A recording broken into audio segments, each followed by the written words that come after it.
Read. Had your gobs. Public service announcement from Fatster's economy lad. All the crap coming is read. But didn't ask when war slugs and Dan or a couple of doylums that can't use the netty proper, let alone find their arse from their elbow. So gan canny. All the pictures taxed them from all hour. So cheers to all the hinnies who hide them out there. So all canny here over the dirt. So if you didn't like it, like me granny used to say, it's nice to be nice. If you can't be nice, fuck off. Didn't let the bairns listen to this unless you want them to go and proper rage and mental. Reet man, pet man. This is one of them D as I say, not as I D moments. If ye want to copy us, Dibben come running to us after with a broken leg. Cheers, bairns, gan canny.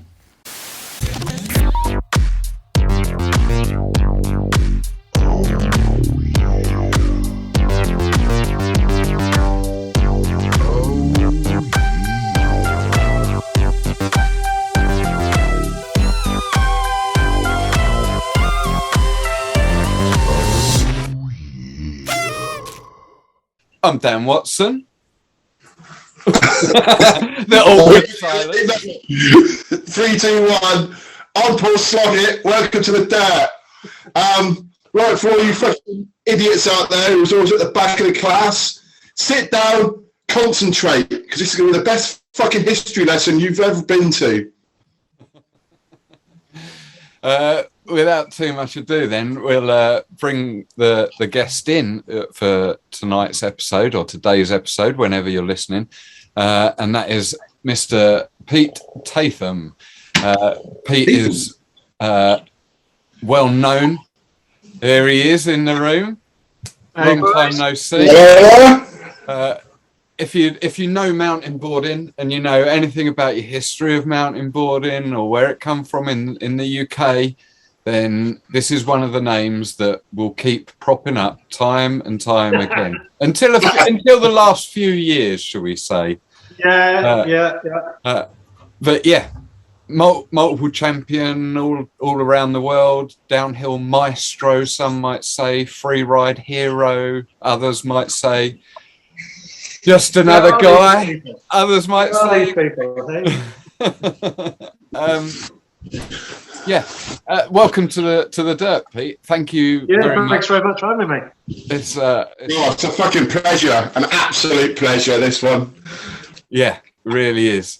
My apologies now if Slogs' sound is a little bit weird and I can't sort it out post edit, but we'll do my best. But yeah, bear with us. That's just a good reason for ignoring him. We can ignore him.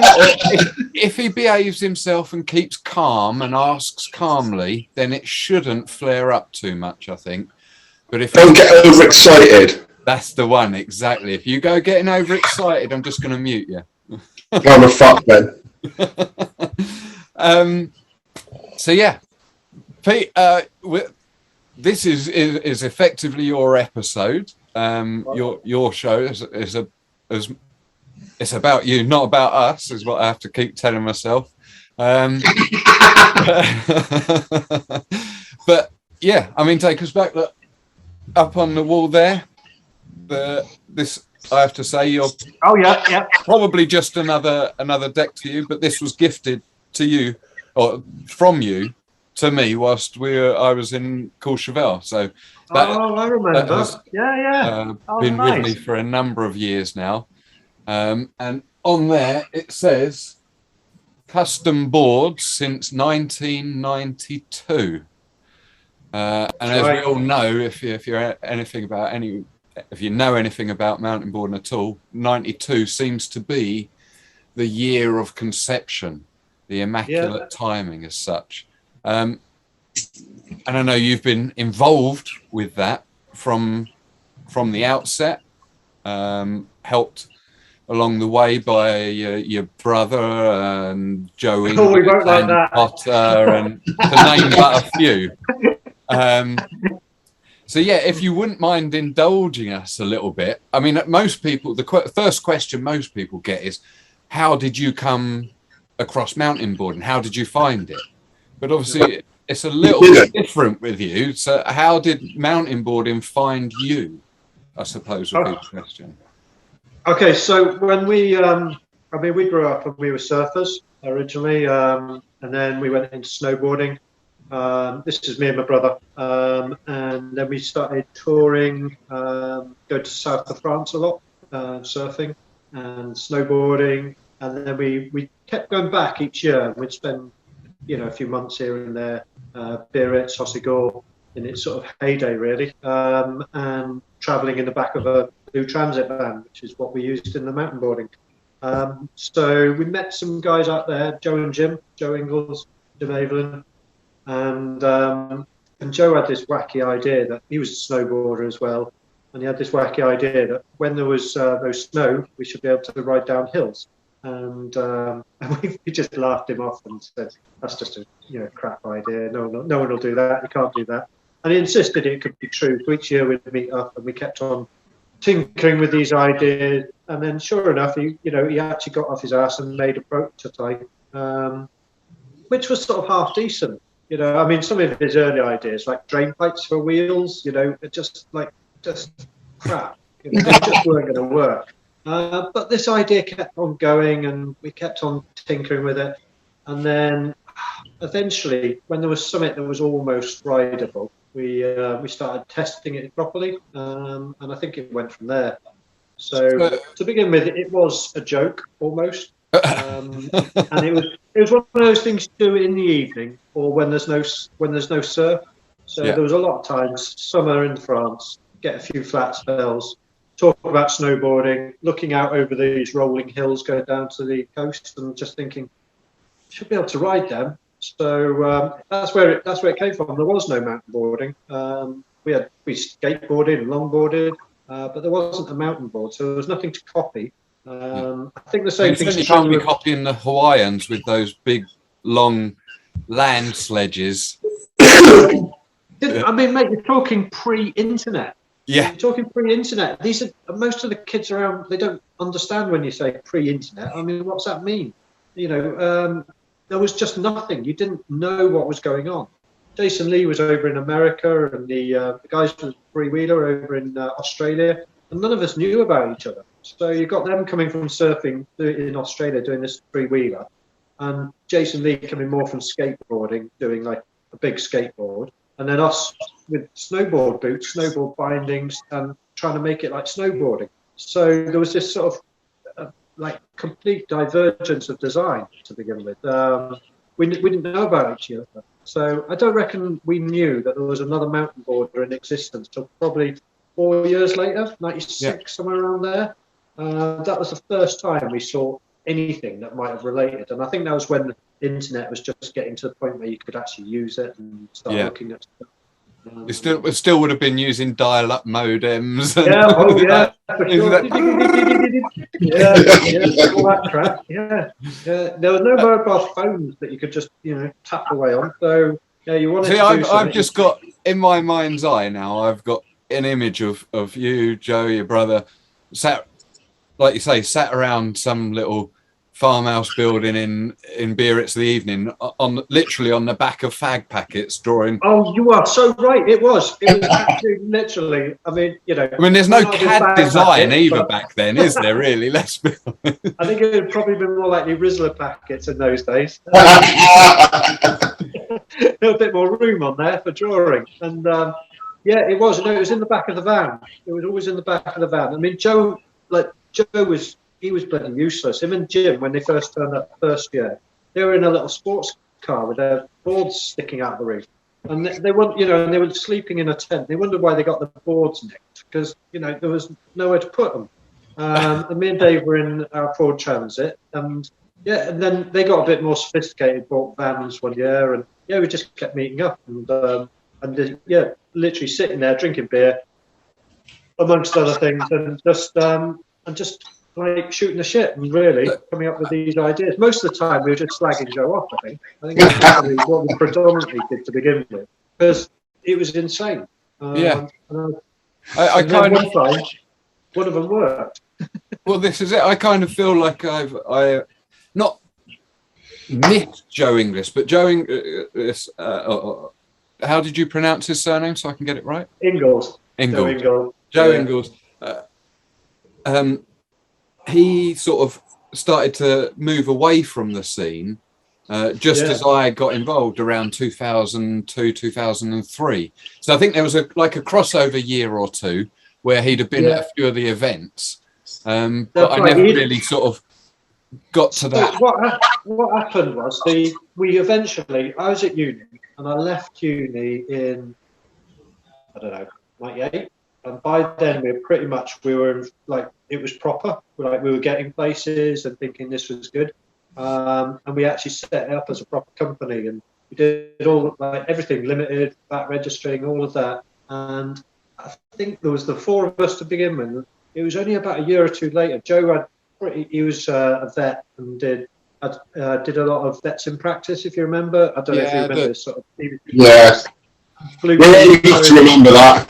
Yeah, so it was a great source for getting the word out about mountain boarding. I mean, we could get onto a lot of television programs. We did all sorts of stuff, Saturday Morning Live and this and that, and it was good. It was good. And Question of Sport. Don't forget Question of Sport. No, Question of Sport was later. Joe was long gone by then. Yeah, as long as we don't forget about that. I mean, Bill Beaumont. Oh, what a legend. Hey, do you know? It was what's his name? God. Emily Hughes. The presenters. There was Nick Hancock, wasn't there? And then David Steeman. Who was the other one? With the list. What's the name of the list? You definitely had Emily Hughes there. The slogs there. I can't remember. Either way. It'll come to me. Give me a while. We'll come back to this. They think it's all over. Because he won best chuff with me. So I'll remember his name and then we'll come back to that one.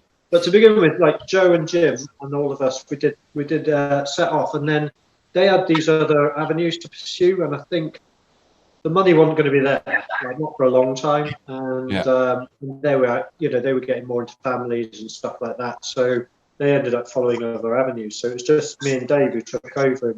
I think about 99, something like that. And 98, 99, somewhere around there. And we bought their shares out and cracked on. And Joe carried on riding for a few years, which is why he probably overlapped when you were just starting off. But by that time, we'd been going quite a long time, we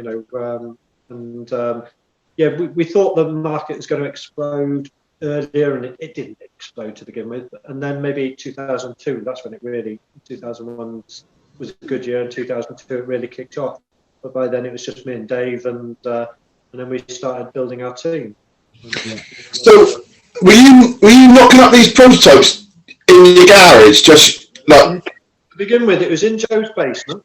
To begin with, because it was weird. I went to uni at Cheltenham, and then Joe was in Bristol, and Dave was in Bristol, and Jim was in Bristol, and then they all ended up migrating up to Cheltenham. For Joe got a job, and Jim moved up, and he was out in Japan, and he came back and moved to Cheltenham. So I was going to leave, and I studied sculpture, and I was going to do an MA in Leeds in sculpture, and then I had an accident. We couldn't work for a while, and so I couldn't do my final degree show. So I hung around for another year so I could do my degree show the next year. And it was a slip of a knife straight through my thumb. I had a operation. Couldn't use my left hand, so couldn't sculpt. So it cost me a year. It changed my life, because I think the company, I wouldn't have joined the company, I don't think, because I'd have been up north. Dave might not have moved up to Cheltenham, and it might not have come to anything, but I slipped with this knife, went through my thumb, and then Joe moved to Cheltenham, Jim moved up, Dave was near enough, and then he moved up eventually, and we all just lived in each other's pockets to begin with, and this thing, it sort of just snowballed, really. It just might, one of those things where it might not have happened. And I always remember thinking, I had this option to go up to Leeds to do sculpture, and I thought, well, I've got a once-in-a-lifetime opportunity to do this. When am I ever going to get the opportunity to, growing up in the van and watching all the surfers competing and living this lifestyle, and suddenly, there was just this inkling of there's a sport here, and we could be right at the forefront of it. And I gave it like that. It took me about 2 minutes to decide. I was like, bollocks to it. I'm gonna do this. I can always start sculpting again later when I'm older. But you can't start extreme sports when you're older. Yeah. So some people disagree with that. You know, you can start when you're older, but you just break more easily. Yeah. So I stuck around, and it all went from there. It was just, it's mad how life does that at you. Like little moments, doesn't it, that define things and changes things. And that was definitely one for me. So you guys were obviously doing all the R&D on these yourselves. The four of you riding together around Cheltenham. I'm assuming Cleve Breakers. It's called Breakers because we kept breaking all the boards there. Everyone thinks it's because we broke ourselves. It wasn't. It was because it was a test for the boards. Would it break them? So Breakers was. I mean, it is an epic run. I hope you've got some clips to put on the backdrop to this. If you haven't, I'll give you some, because it is just a legendary run. It's like if you went in there, it's an old quarry. If you designed a course, you wouldn't do any better than this. I mean, the line you take on there. We started in early days when we realised we could get from the top to the bottom just about. It was epic. I mean, that's when we were onto something. And we assumed everybody had a Cleve Hill on their doorstep. So we were like, this is going to be mental. Everyone will have breakers just outside their door a mile away, and everyone will be doing this before we know it. And this run, I mean, to begin with, we heave our way down and make it to the bottom. And then, I don't know, 15 years later, we were taking lines which you just wouldn't believe, like, you know, going back from that starting point. And we were up, banks down, banks jumping off this. We had this launch off the end one time when ATV Mag came up, and it was like the Americans were there, and we're like, you know, they were sort of jibbing around on this bloody lump, and we're like, Jack Erneman was 14, and he was just gunning down breakers, leaving them for dead, and they were all like power sliding up. Sorry, boys in America, you're brilliant at freestyle, but you were lame as shit downhill. You were shit. I mean, you laid us to waste in the freestyle, I'll give you that, granted. Like, you probably did exactly the same to us in the freestyle, but when our 14-year-old just went powering past you, we were just like, hey, dirt, boys. And yeah, I remember going off some drop. Just because the magazine was there. I mean, this thing was freaking stupid. It was suicide, really. It just went off a ledge, and it was a blind jump, and you couldn't see any landing. The landing was, I don't know, 45-degree landing.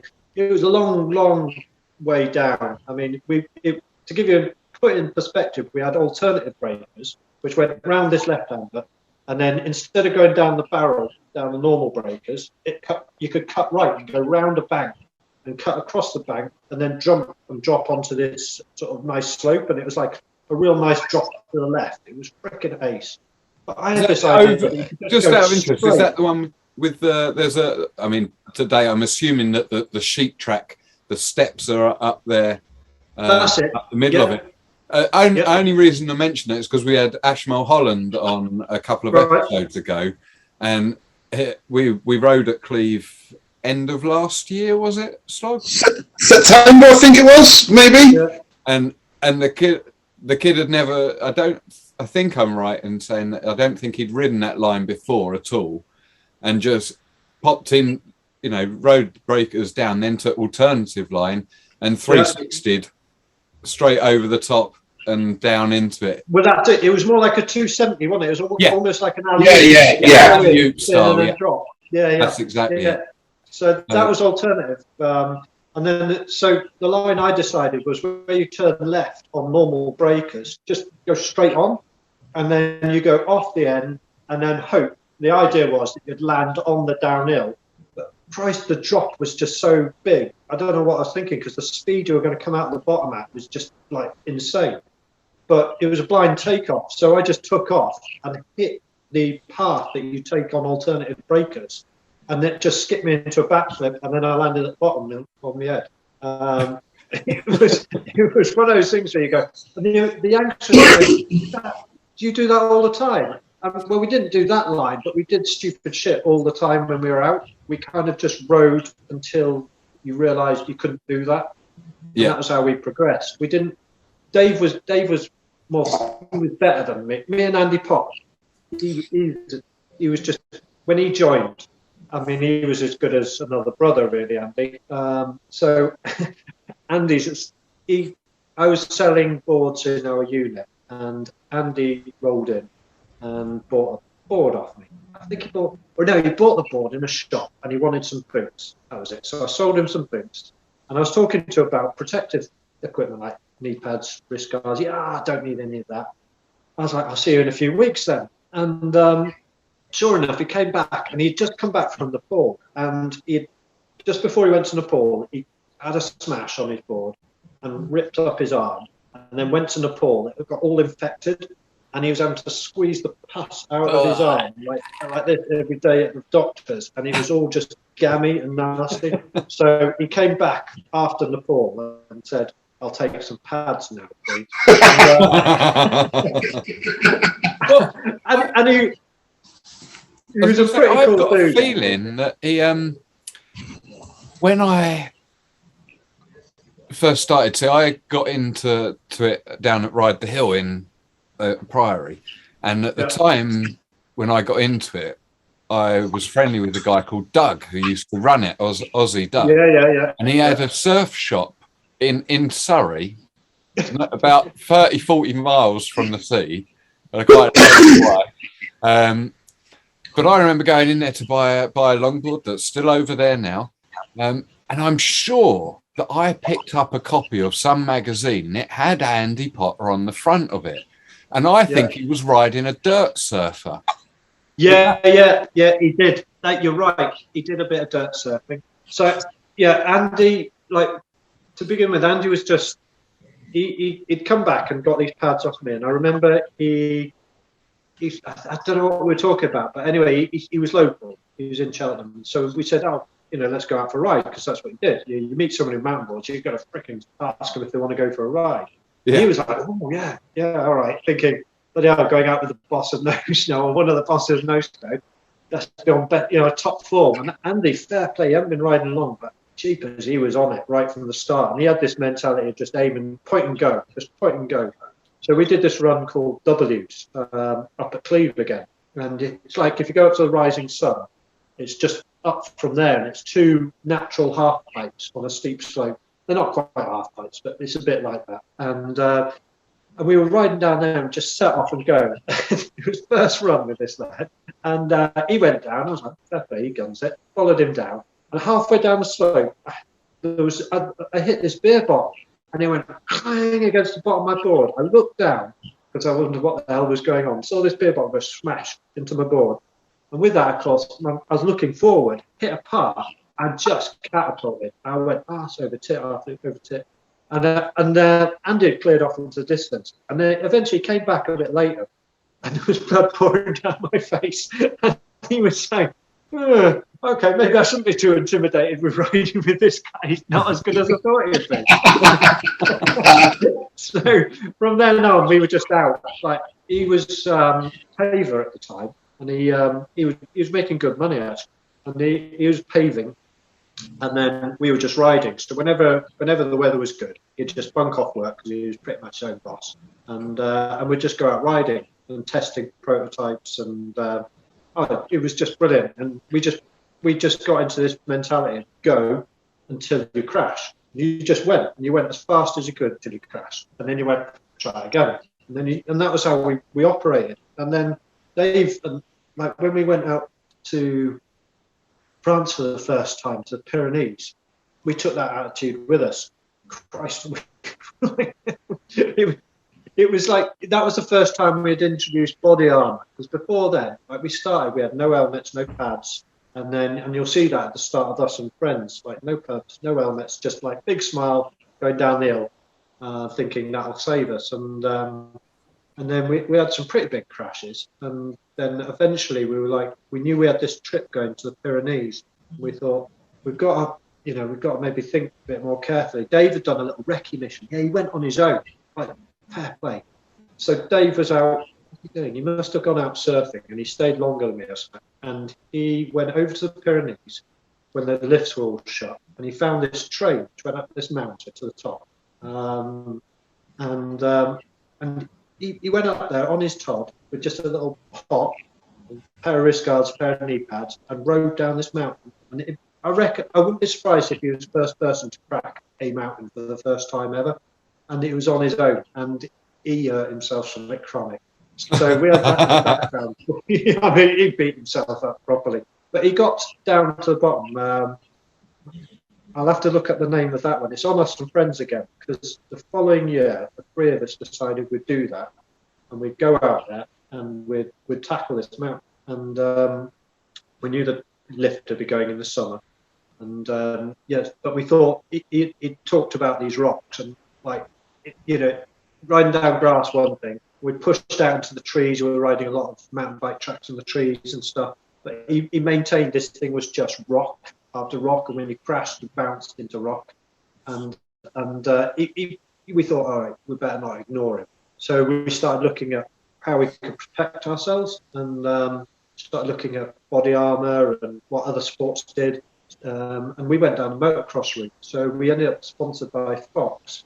So we had like Fox helmets and Fox body armour. And then we needed nothing. There was nothing for your ass. Like there was no mountain board pads. There was nothing for your ass. So we used ice hockey, goalkeepers ice hockey pads. I've used them myself. The front. Yeah, they're brilliant, aren't they? We found these ones with you could bolster the pads in certain areas because they were pocketed, so you could take the pads out. So you took out the ones you didn't want. You stuck loads of crap in the ones that you did, mainly around your ass. And you know, the one thing I don't know. Anyone who's mountain boarded, if you haven't had a ringer stinger, you haven't really mountain boarded. you're not earning fucking spares. Until you have sort of gone, oh, is that blood? And you're sort of not quite sure. You haven't really crashed, I don't think, because it's that searing pain. One butt cheek catches and the other carries on going. And there's this moment of like, did that rip? You know, did it actually rip? And you kind of feel a trickle. It's probably just sweat and dirt, but you're not sure if actually you've split yourself in two. So you really wanted that central butt pad, and we used to triple that up because it was the only way to stop the ringer stinger. And so well, that right. So so originally it was Joe Ingall's house, and then from there, as he sort of migrated off, it became my house, which was sort of the central hub for the No Sno. So I converted one of my bedrooms into a workshop, and we had a full engineering workshop upstairs with a metal lathe, welding equipment. Fucking bedroom. I mean, I don't think I'd have been insured, you know. I really think, but we built these prototypes in there, and again, like it was me, Dave and Andy, and we came up with some wacky ideas. And you build them in the day and then you go and test them. Build them in the day, test them, break yourself, break it, come back, do it again. And that's how we lived. So we drank in the evening and made up stupid games, and then woke up hungover and thought, what can we build today? And we just kept on pushing like that. And that's how the board sort of evolved. I mean, the original boards were all floppy. We went real soft, like squidgy boards, because we wanted to be like a snowboard that was carved. Yeah, I remember when, again, back in my infancy of the sport, the first iteration that I remember, and I think that was how I come to have that, because it was a purple, like a no, that's late. Yeah, that's late. Those were stiffer. The original ones along the ground. So if you look, you'll see it on Us and Friends in the early section, the early days, and you'll see Jim's on one, and they weren't painted, they were just green, and they were mega thin. And we had this idea that actually the board should almost be in contact with the ground, so because we were snowboarders, and we kind of thought the wheels were just suspending you over that. So it was, as we progressed, we kept bottoming these things out a bit heavy, and so the middle would touch and the wheels would touch, and then your feet would just be smashing the deck. So we realised we had to stiffen them up, and we went to the 8mm, and then from the 8mm to the 10 to the 12. So we kept realising that actually stiffness was your friend, especially with like things like border cross, you know. Some of the other prototypes were just magic. I mean, it was one of those times in your life which was it was epic. It was absolutely. there were no cameras. There was no. I mean, we filmed stuff for us and friends and stuff, but there was no social media. There was you did stuff just for the hell of it. You did, you know, the parties we had and the things we did, and I mean, we had these bonkers games, you know, in the house, and it was just a hub for mountain boarding. I mean, we had some cracking mountain boarding parties. Like a lot of people rocking up. I mean, we used to call, we had the students next door used to complain about the noise. It was brilliant. They were, one day they came and they were like, right, all we hear is dudum, dudum, dudum, dudum. Yeah! Dudum, dudum, dudum. No! And they're like, what are you doing?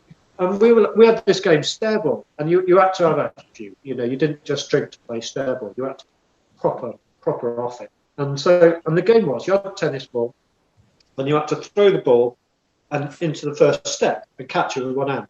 Right into the second step, catch it with one hand. Third step, and you had to work your way all the way up the steps. And if you missed it or you didn't catch it with one hand, you were out. Next person in. And you sank a beer.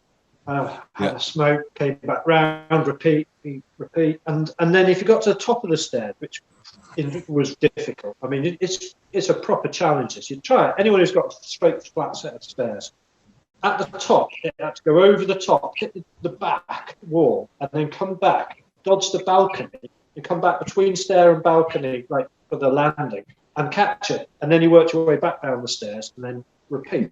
So we played this so much, we would be up till 2-3 in the morning playing Stairball, and it was just pointless, you know, utterly pointless. But amusement when you were completely off your face. Once you finish playing Stairball, you go and turn the metal lathe on in the bedroom next to the stairs.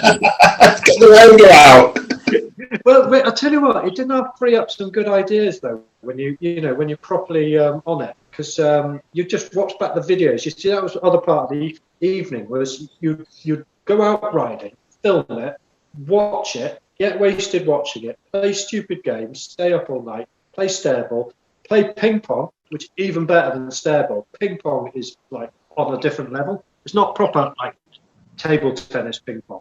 You got to have a round table idea. And again, you've got this freaking like thing that goes past your nose plugs. Is it a cat tail? I keep wondering what's going on.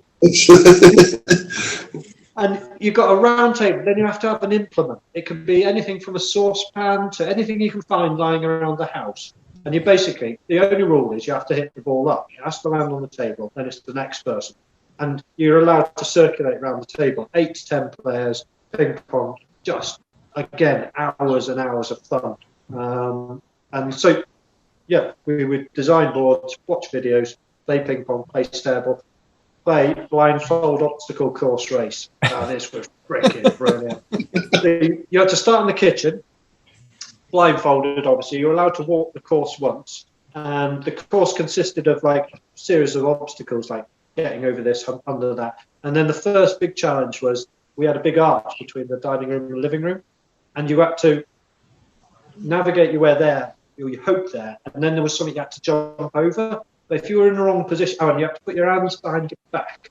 And then you jump over something. But if you were in the wrong place, you jump face first into the wall, which was brilliant for the people watching, but not so good for yourself. And then on the return journey, you had to go. I had an old World War II sword, which we balanced between 2 tables, and you had to crawl under that. And of course, if you knocked the table, it came down smacked on the head. So it was just, hours of fun. I think most of the games got speed up because, have you ever heard of No Sno time? No, go on. No Sno. Essentially, we were late for everything. It was just No Sno time. And everyone had their theory on who created No Sno time, but this story, this proves it. Who really was the culprit for No Sno time? Was it the first or the second? It was the first tour. The one I've just done the video for. First tour to the Alps. It was me, Andy, and Dave leaving, and we were going to the Alps for the first time. We'd done the Pyrenees the year before, and we wanted to crack the Alps. And again, free breaks or anything like that. And Andy had his own company, this paving company, and we planned on leaving. It was some midsummer. We planned on leaving. We had our leaving day. Lax was there, and Reese, and the whole team was there. There was only 3 of us leaving. Put Chris McCarthy, he was must have been about 14 or something at the time. He popped in for a while, and we had this big leaving day. And then next day, right, Dave, are we off? And he wasn't quite ready. Okay. So we stayed, got wasted all day, had another leaving do, and all these games started. Because we were a bit bored, like 8 o'clock at night, start playing these games. Next day, are we leaving? Van's not ready. I think the van had broken down or something. He was trying to get this fixed, that fixed. This went on for 3 weeks. And 3 weeks later, Andy was due back at work for his contract, and we hadn't actually left. And we went out to the Alps, and they had shot all the lifts by the time we got there. And we couldn't get up the mountain. So we thought the only way around it was to hire a 4x4 driver to drive us to the top of the mountain, which was pretty expensive. And that was how we rode the mountains for the first time. So, yeah, the first section of the new video is us cracking the Alps and this driver taking us up there. And we'd hire him, it was like 40 quid a run.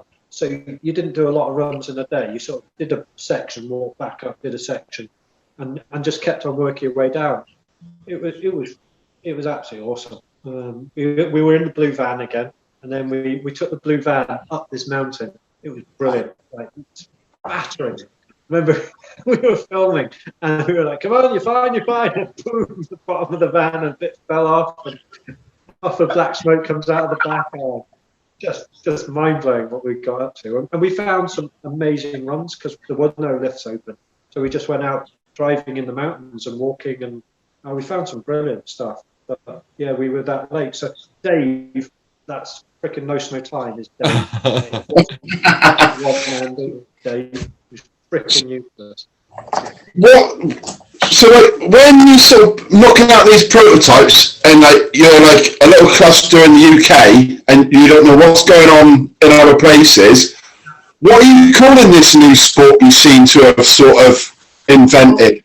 What? So to begin with, Joe's idea was grassboarding because that's what in his mind he envisioned, like these beautiful rolling green hills and us rolling down the grass. So it was grassboarding.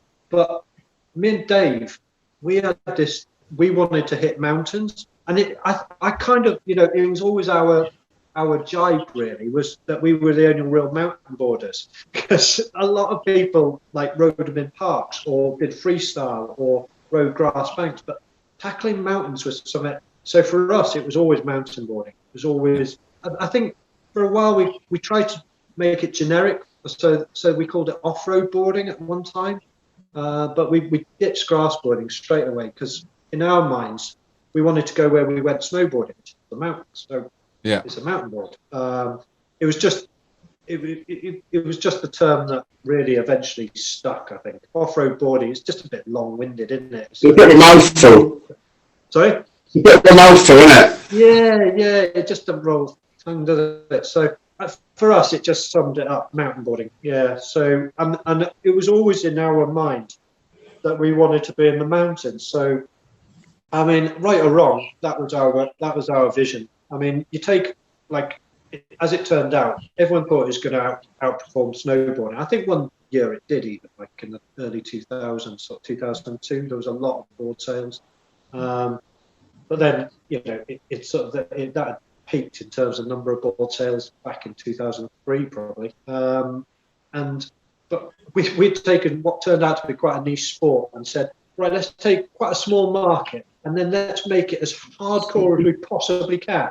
So we take a small market, inaccessible, really freaking small. If we'd gone on Dragon's Den, you'd have been like, so you're going to do this thing which is really, really dangerous, and then you're going to try and do it really, really dangerous to make it really, really unobtainable and inaccessible. So that not only do you want to ride mountains, but you need the board, you need the pads, and then you need to travel because we're in England and not in France.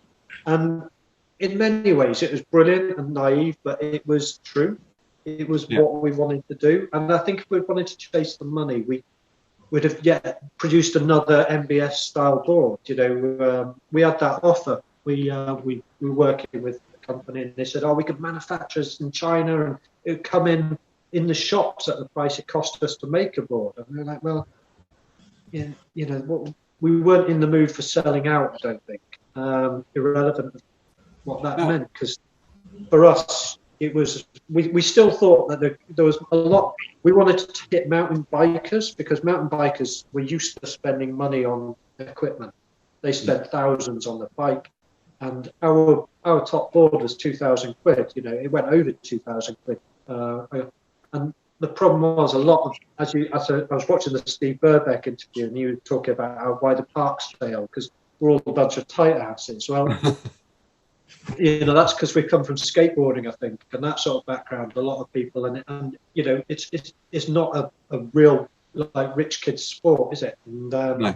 And I think mountain biking, if someone's going to spend $8,000 on a bike, they'd look at a $2,000 board and go, "Oh yeah, I get it." Especially when they saw the brakes and the Hope technology and the this and the suspension, and they wouldn't worry about, "Oh, okay, so you've got to lay out nearly 1,000 quid on safety equipment." You know, they're used to those sorts of figures, but they thought we were bloody bonkers. That was the problem. The mountain bikers used to just think, when we'd ride down the black runs, this was once brakes were developed, ride down the black runs at Morzine and all over the place, Bardnecchia, and you know, we couldn't keep up with a fast mountain biker, but we would nail a shit one, and we'd be all right with a mediocre one. We could, but when you overtake a mountain biker on a mountain board, you know, that's embarrassing, isn't it?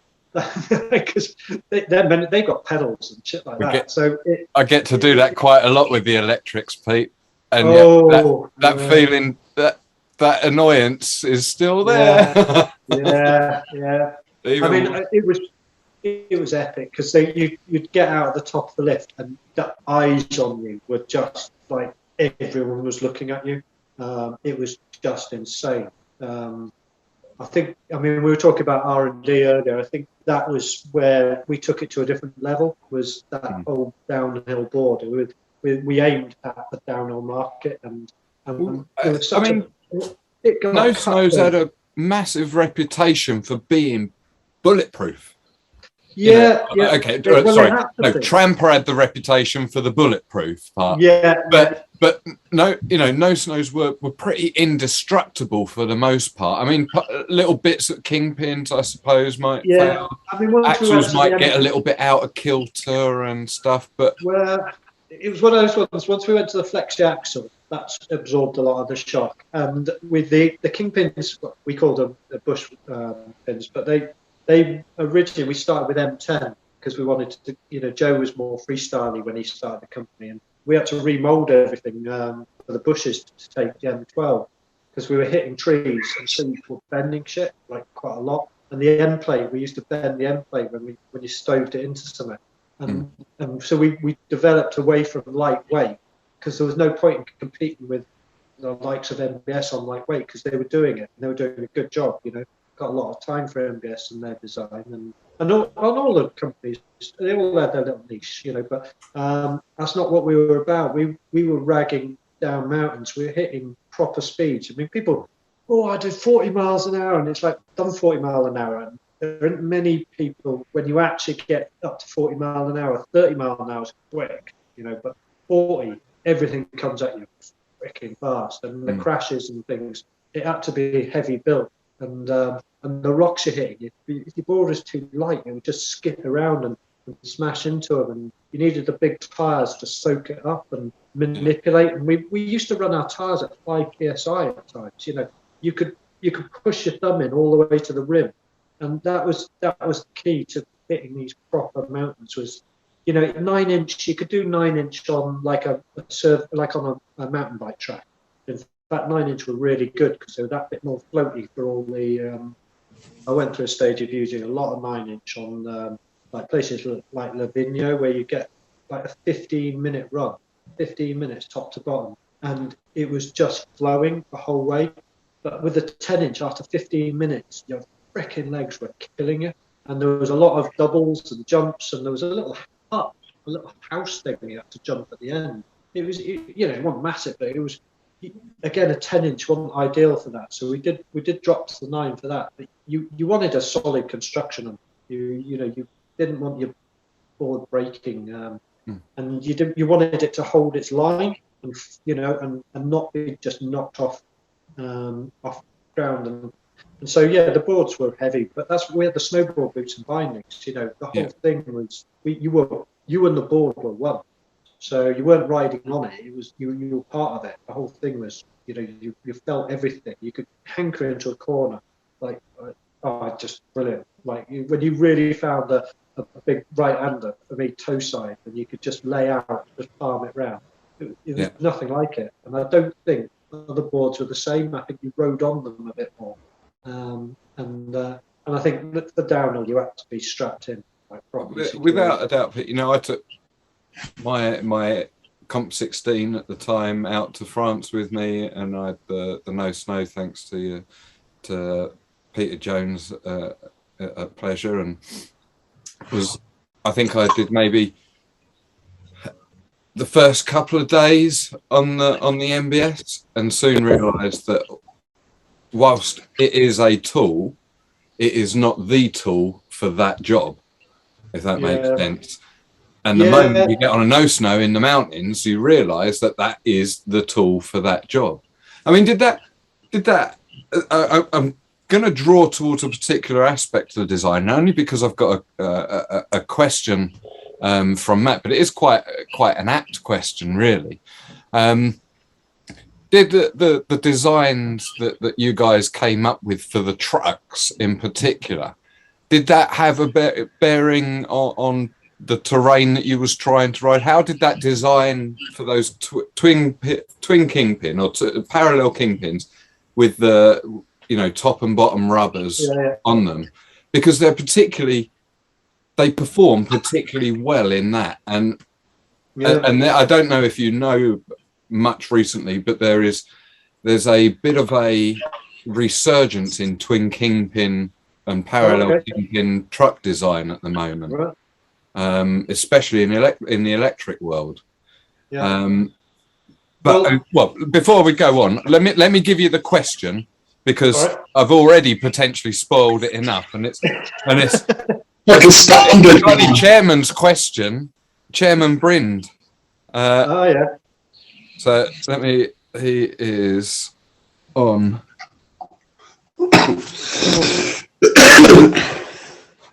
Well, it's not there. I thought it was there. Where are you, Brindy? Well, now I feel a fool. Yes. Where are we? I'll find it in its original form. Here we go. Hey, Pete, and hello, the dirt. Hope everyone's good. Pete, been too long, mate. My question for you today is, as someone who is epic at downhill on brakes or no brakes, what's your preference? Don't give me some kind of it depends on the terrain. I want to know what's your go-to. What are you picking? Thanks. I'm looking forward to taking the World Downhill title one day for myself. Peace. Well, I completely messed that up, because that was not the question that I thought it was going to be.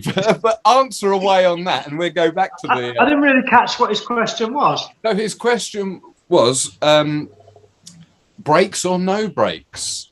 Oh, that's a biggie, right? That is a biggie. It's right. If you had Andy Potter on here, he'd be like, "Oh, it's all about slashing and turning and slashing your speed off and no brakes." But I did almost all my riding on brakes. Like somewhere like Breakers, you don't want brakes, because you want to be like popping and hitting banks and ragging it, and they're just getting in the way. But I was all about the mountains, and I spent a lot of time in my 30s riding mountains on my own. And I think I would never not ride without brakes in that environment again.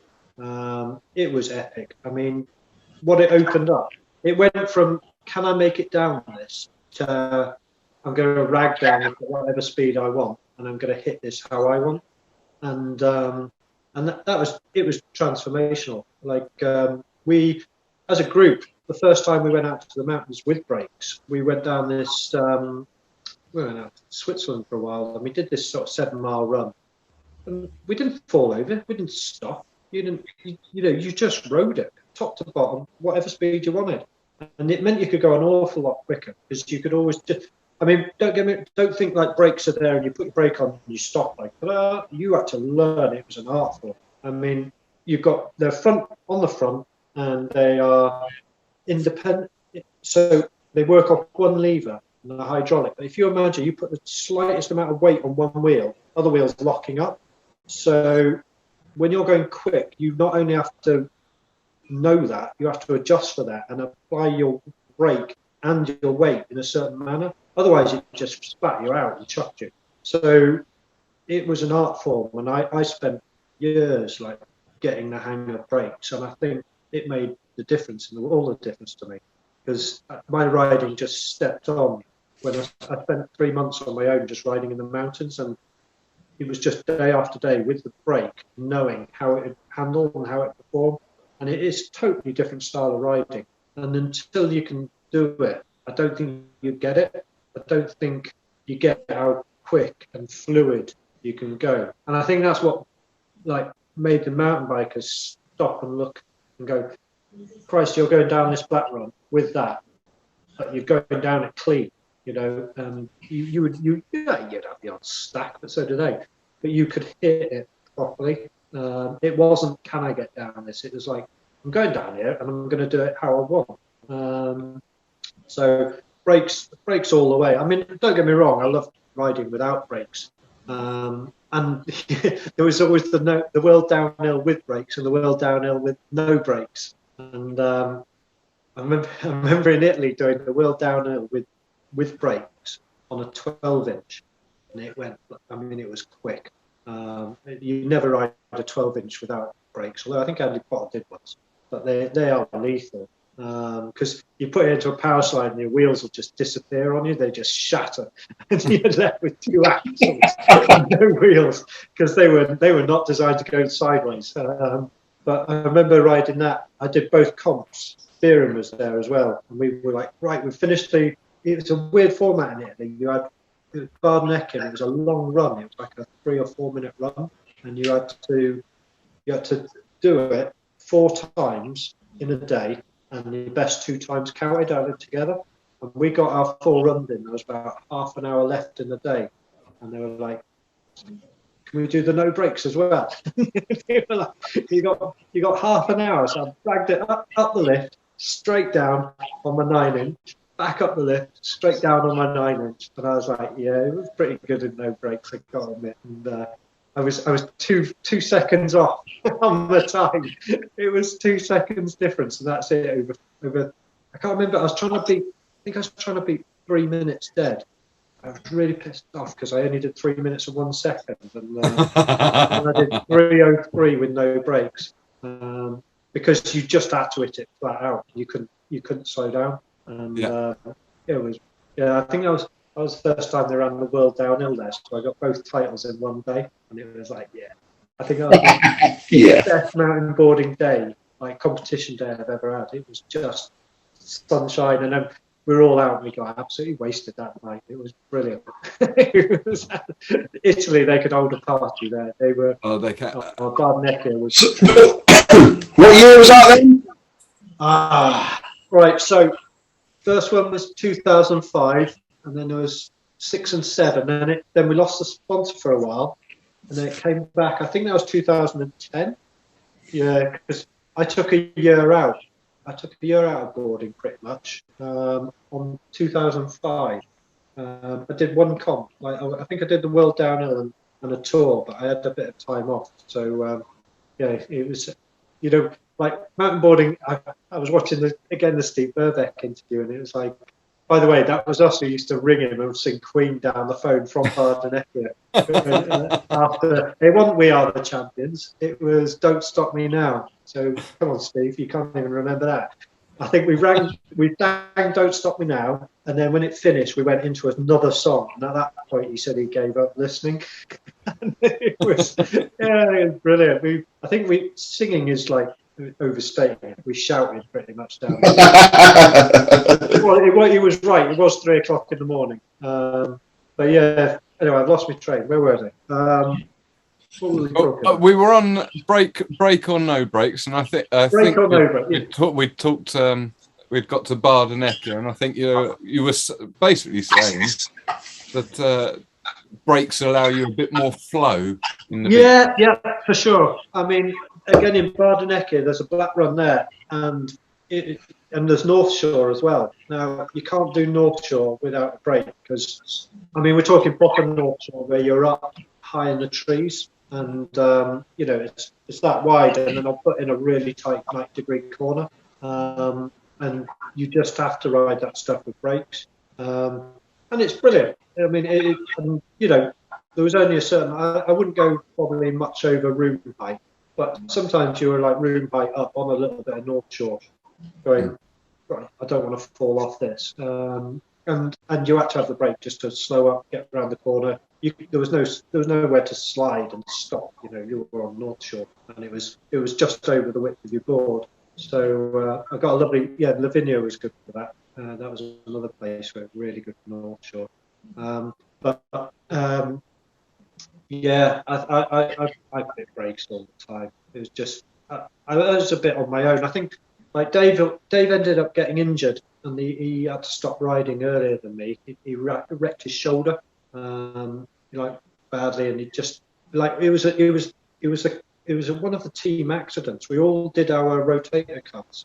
Year after year, we just me too. I think Pud did his first in freestyle, and it was that one where you land, and your arm stops, doesn't it? And the rest of you just keeps going. And and he did his, and then I think Andy did his, and I did mine. Then Dave did his, but he did his bad, and then I don't think he ever really got back to riding properly after that. He always rode within himself. Whereas I think I was all right. I still suffer now, I bet we all do, don't we? We're all knackered. Mine had to be opened up and ground. Literally, apparently torn part of that ligament away and stuff. Restitched ligament back together, but they had to grind down the shoulder socket to make it deeper to stop it. As he described it to me, or the surgeon whoever did it, he said, imagine it's like a cup and your humerus sits in it. He said, if you've basically taken a chunk out the side of the cup, and between the actual bone and the ligament, so that got done. And I felt afterwards, particularly when racing Sunny Dibben, that I've never really gotten back to my top level. So everybody since having that done, I've always felt I've never been able to fully go for it for fear of redoing that, because it is such an issue on my life for so long. Yeah, I think I got pretty lucky injury wise. I had a few knocks, head knocks, head concussions, and I broke my collarbone with Lugger one time. Up at Cleve, went off a drop off, which I've done loads of times, but it was so windy that it actually just blew me past the landing, and I landed in an uphill. So I just went nosedived in, and it just crushed. That took ages. It broke, and the bones were so far apart. I had to throw another little bone in the middle, and I had to go up to Cyprus, and he won for the world. Was it European Cup? I think out in Cyprus, and he wasn't properly healed. But there's definitely a few mountain boarders out there that can relate to that with collarbones and weird shapes going on the shoulders. Cheap as the pain, and I went for an X-ray 3 months after I'd done it, and it wasn't even touching. I was like, oh, I broke it in two places. They went, no, that bit in the middle is growing, and that will connect the two together. So 3 months later, it wasn't even starting to fuse. So I remember I hit a tree in France, Morzine. Oh, that really annoyed me. Again, we were on the 12-inch, and we were ragging the nuts off it. It was me, Dave, and Chris. And we were trying to fight it out between us. And it was the first run as well. I don't know why I did it, but there was a big old meadow. And it was on an adverse camber, toe side. And there was these snow drainage ditches. Kept having to jump them. Every time I jumped up, I could slip down the hill. You jump and slip down the hill, and it kept slipping and slipping. And then I ran out of hill and just went straight into a tree, 40 miles an hour. Hit the first tree, shut up my board, flipped me into the second tree, and I hit the head on the second tree. You know, I didn't know where I was, to be honest. I remember Simon Packer put me.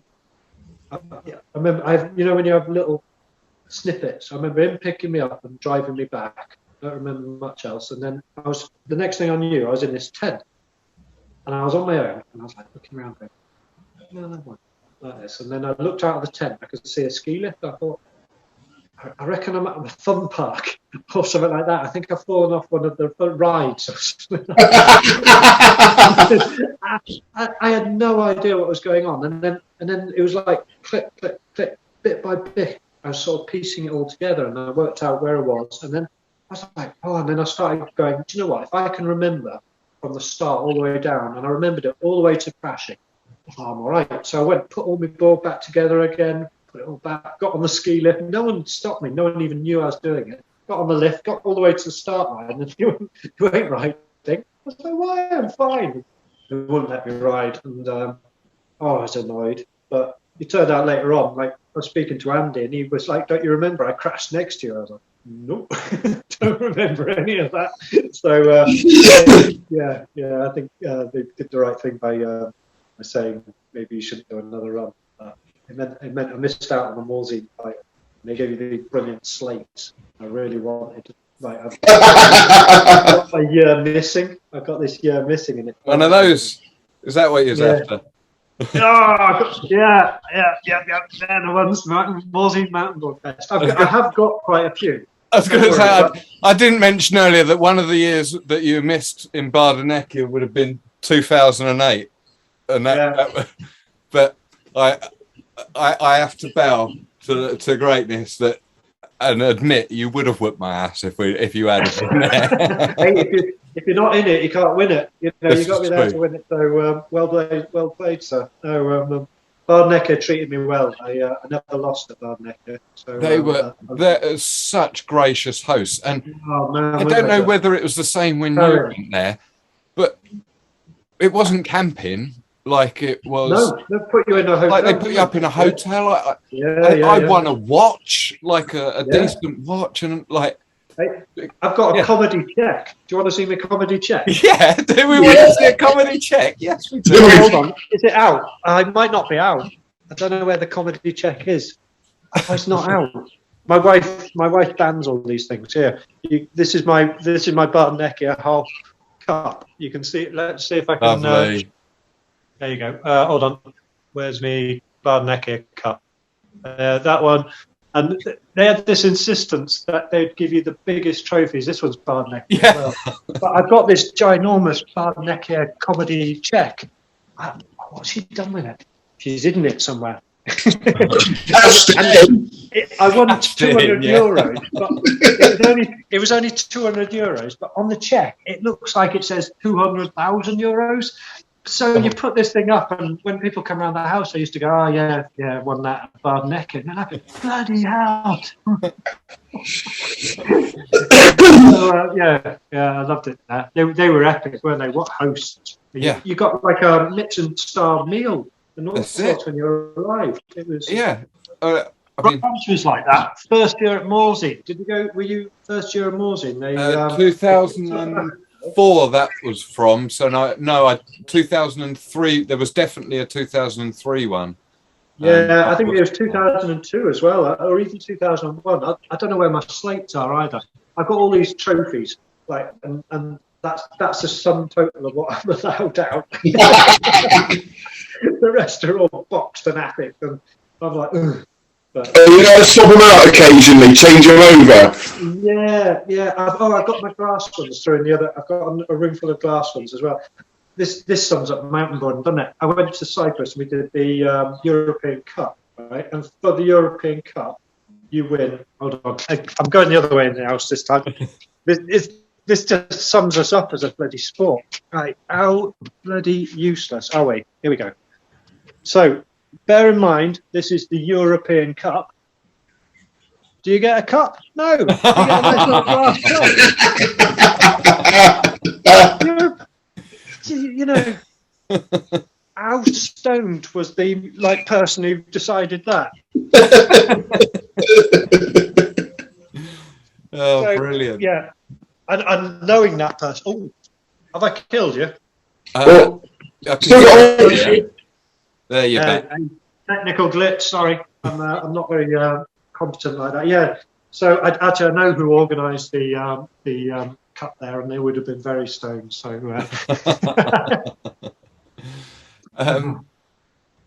Look, I am going to give you another question now, but I can't think who it's from, and I normally write it. All the people who send in questions, I write down in the book.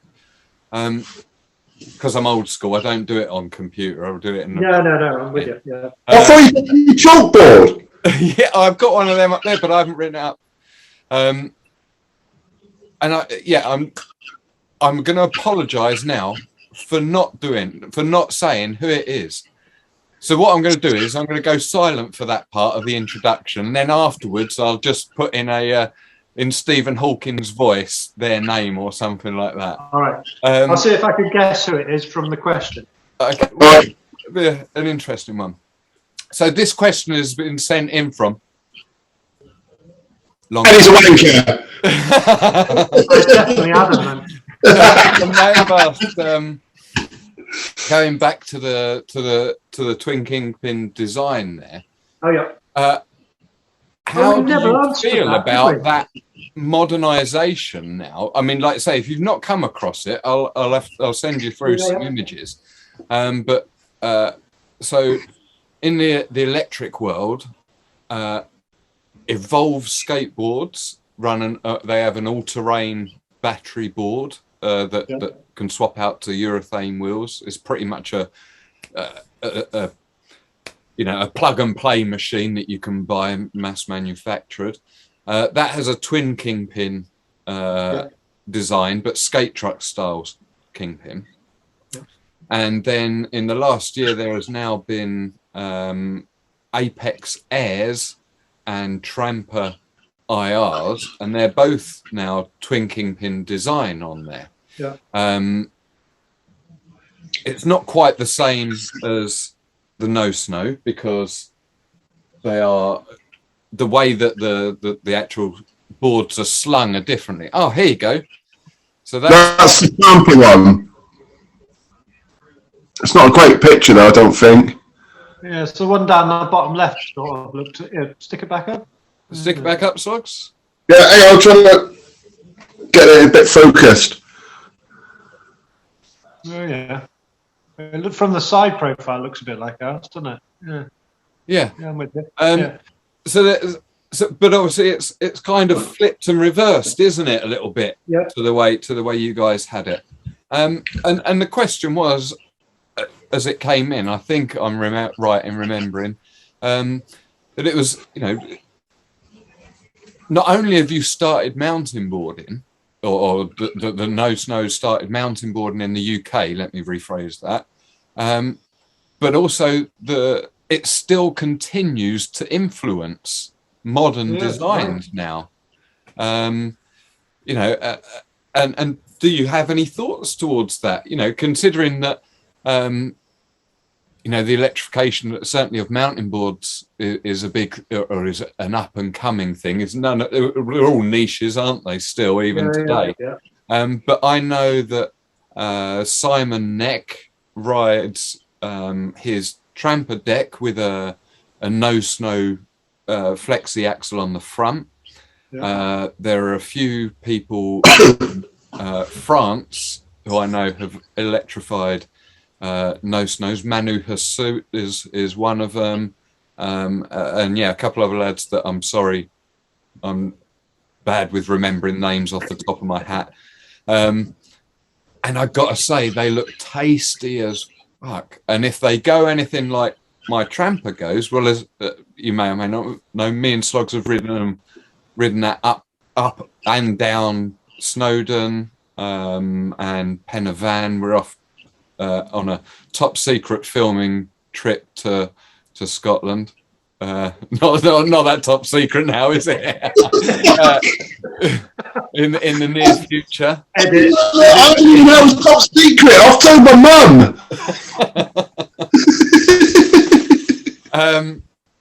And you know, they're a decent enough weapon to be able to tackle terrain like that. The guys in France are hitting, you know, alpine regions and with good. Oh, I wish we had success. had them in our day. Yeah. Oh, I mean, the brakes are a little bit different because you've got the brakes on the rear on there. But because are they motorised on the front? no, there are some people who have gone 4-wheel drive on it. Yeah, I do that. But So why that's wouldn't you put the brakes on the front? I don't get people who put brakes on the back. They're idiots. No offence, but you're idiots. well, it's Maybe not in motorised. I mean, I'm not saying maybe This is motorised, it. I don't know. This But is it. In, It is in normal, like everyone used to go to us, why do you put brakes on the front? It's like, well, because if you put on the, have you looked at any design, car, mountain bike, anything, you know, it's 80% front, otherwise it just locks up and skids. So, you know, you all your braking powers on the front. But I wouldn't like to comment on something I haven't ridden, which is, you know, I haven't done anything electric. I've tried it. It's bloody amazing. well, I should imagine if ever you get around to build it or making some more flexi axles, there's possibly some people after those parts. Yeah, well, they can be. It's easier to mount motors to that, you know, flat axle. No, it's not dead and buried by any stretch. It's just taking a holiday. You know, it's on No Sno time. It's like this video, like I've just done. It's you know, it was filmed in 2001, so you basically have to wait about 20 years, and then we're right on it. Then. We're right on it. As for the design, like, because we keep forgetting to answer this kingpin thing. So I'd say that the design came about through practicality of making it work how we wanted. Joe first came up with it, but he under-engineered it, and the beauty of it is, and I think this is the crux of why it works so well in certain conditions, not others, is that there is no link, there's no pivot between board and axle, so the two aren't connected physically. They float, and so you although there's obviously our bush design, you've got two rubbers either side. Your end plate actually floats within it, and what that means is, so if you're on, say, a channel truck and something hits your wheel, then it has to translate into movement in the board. Whereas for us, the whole board and the axle, the board can be sitting like this, and the axle can go anywhere it wants, and that means that if you hit something, it can just rotate and go over it without necessarily that transferring into the deck, which meant that when you stiffened it up, you did get some speed wobble, you could hit much greater roots and things like that. And I think that was the key thing in that design, and that's why it's suited downhill more than, say, border cross. Whereas border cross, you wanted a very directional board. And I mean, we got stitched up a few times in competitions because the courses were just so tight. Mickey Mouse, I thought, they did it to me in Italy. I went all the way to Italy on my honeymoon, of all things. I mean, talk about a good wife, but you should say it isn't a honeymoon, and that I still owe her a honeymoon. And there happened to be a comp on in Italy, so we'd gone to France, and then we went to Italy, and then I dragged her to this competition in Italy, and I didn't even know where it was. There was a name, and I thought that was the name of the resort, so we just set off in our truck. We were in the 7.5-ton truck, and we just set off. We carried on going. We got near, and she was like, right, so where are we going? And I went, well, this place. And it turns out that was the name of the mountain, and it wasn't the name of the resort. So we were just driving around this bloody mountain looking for a mountainboard competition. And in the end, we did get there, but we were a good few hours late, missed all the practice. And that went up to all this effort, went up this amazing mountain, and then they put this bloody Mickey Mouse slalom in at the top. And I was like, this is downhill comp, isn't it? But I didn't want to say it because I haven't been in sport before. But it was just this horrendous slalom where you have to go like this and it was so slow. And then you set off on the downhill course, and you were just like, and it suited channel trucks really nicely because they do turn on a sixpence. Yeah. But I just didn't like it. I was like, why have I come all this way to do a bloody slalom course? I don't know. We did slalom in the UK, and it was a giggle, but it's not a way forward, is it, for sport? So I think channel trucks, they can turn quick, and I think No Sno is a more progressive, longer turn. Mm-hmm. More acclimatized to faster speeds and rockier ground. And I think it's as simple as that.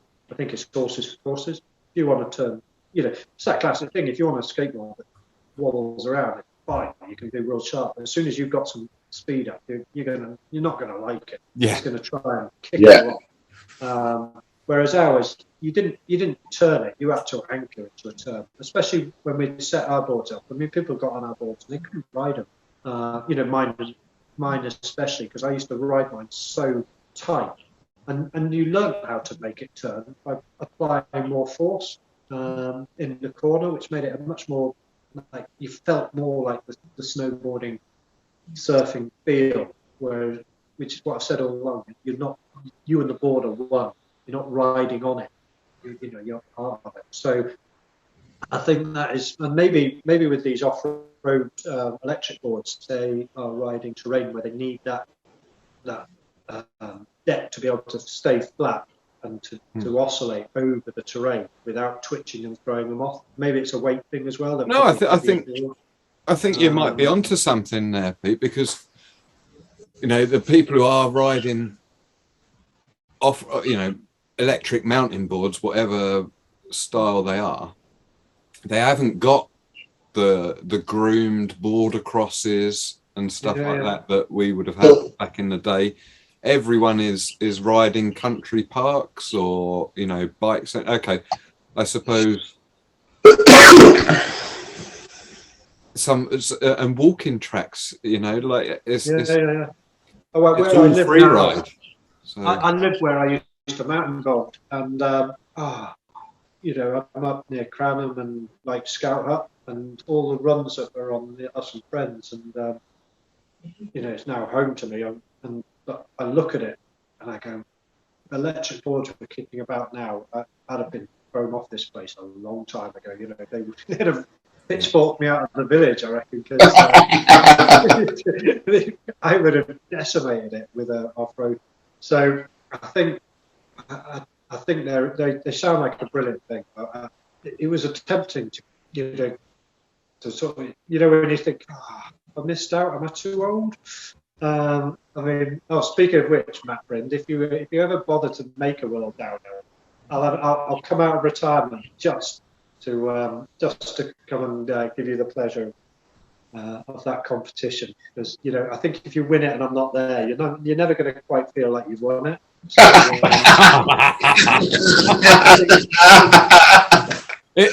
you got to be the champ. You got to be the lineal champ, haven't you? Well, actually, to be fair, that would be JC, because he won the last one. He won the last one. It may have been a bizarre race.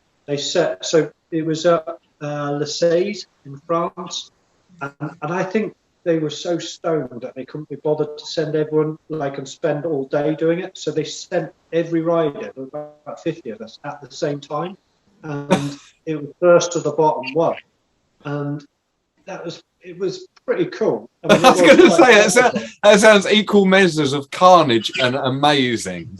Yeah, it was. I think I should. I'll try and dig out the video of it because I've got it on GoPro. But you qualified, and that gave you a time, and then it put you in the leaderboard. I remember the middle order all crashed into each other. It's just a massive pile-up, which it went from dual lane to single lane very quickly. And that's going to happen. And then it went into the woods. I in the race, I crashed and got up, and JC overtook me, and I caught up with him and crashed into his back axle on the finish line because I wasn't room to overtake him. So I just thought I'd have a go. And I absolutely cartwheeled and was flat and thought, well, everyone's just going to come straight past like this. And I got up and I managed to just sort of pushed myself over the finish line. It was about a minute before anyone else came down, because they would all nail themselves into each other. I think it was done once, and it should never be repeated. To be fair, they do it in Poland as well. They do a Master of the Hill. I don't know if you've ever seen that one. Same idea. You have to spend all day on the Saturday qualifying, and the qualifying is literally jump, ride, and it's probably only 100 metres, but the rocks are just horrendous, and they time you and place you on that. And so I drove all the way to Poland, and Poland was epic. They are lovely people over there. They're just brilliant. So hospitable. Like the Italians, they just welcome, and I spent hours driving in the truck to get there. I mean, it took me days and days to get over. We were in Monte Carlo we did an event there, and then I had to get to Poland in about 3 weeks. And I was trying to stop and do as many mountain board resorts as I could on way. I got to Poland, and we got absolutely hammered on Saturday night. We did this qualifying and just got mashed. And I had a good night. And I think I went to bed about 5 in the morning, 6. And then the next thing I knew, there was a knock on the door, and got woken up. And they were like, "We're racing now." And I had to just get out of my bed and put my kit on and go up the hill. And they lined us all up in a line, and I had a prime spot, and it was all in Polish. So on the Saturday, they were going 3, 2, 1, go, but in Polish. But on the race day, for some reason, they didn't tell me, but they started at 5. So they started at 5, I went 3. And by the time they got to 2, I set off. And I jumped, set off, realised that something had gone wrong, pulled up and stopped, started bouncing back up the hill. And he carried on counting, went 2, 1, go. And all the other riders went past me and down this. And it was just a rock mountain. There was only one bit of path, and 10 riders just went boom to that path, and then me back. And so I started coming down, and it was just bang, person down, boom, person down, person down. And it was just carnage, and picked my way through and came second. Which I'm really glad Marius, who won it, he was a top chap. I hope he's watching, because he was brilliant, really nice. It was worth the effort to go there, but they're crazy dudes over there. We're still maintaining. Never every mountain boarder I've ever met has felt like a long lost best friend, no matter where in the world. Sure. The hospitality seems to be incredible. Yeah. I remember, like in Italy, you used to roll up, and it went. I think the magazine created it. Went through a phase where people knew who you were, and that was weird to get your head around, because France was the first time we experienced that. Because in England we all knew each other anyway, so there was no like, oh, it's so and so, because it was just a mate, So we were all in it together, weren't we? And, but France, the magazine had sort of presented you. You were almost like this. I was on the front cover of the first ATV mag. I love it. It was the first, no helmet, jumping over some bush or something. And you just rock up, and it was the first time when someone had asked for an autograph, and you're like, what? We're a bunch of scuzzy mountain boarders. What are you on about?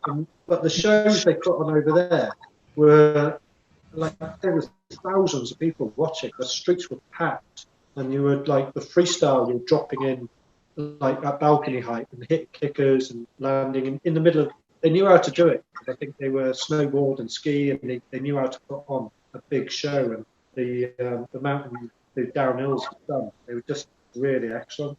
I think they were a league ahead of us, and the same in Italy.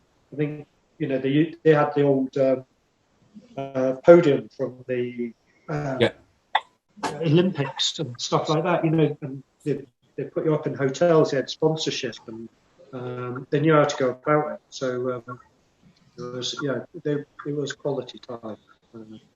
Oh, definitely. Yeah, I'm going to go to another reader's question, viewer's question, and I'm going to play it this one just because I've forgotten who it's come in from again. Let's go. You're on point today. I don't know what. Yes, I know. Right, I know now exactly who this is coming from. Is this because no one wants to put their name to it? Yeah. So this is this one's got a little twist to it. Okay, so we like a bit of beef on the dirt. We don't mind, calling people out here, there, and wherever we can. And in the spirit of that, Ash Mulholland has messaged me, and but he's not messaged me with the question from himself as such. So the question is regarding Mark Hale. So Mark Hale would like to know why, back in 2017, you decided to push him over in the first round, or the first corner of Court Farm. Now, Ash maintains, for the record, that he remains impartial and thinks it's just a racing incident and doesn't necessarily think that there was any push involved. And to be fair, I can see that argument. I've only seen the clip once, but I do have the very clip here for you as well. Yeah, can you play it? Yeah, I can play it. I'd love to explain this. This is brilliant.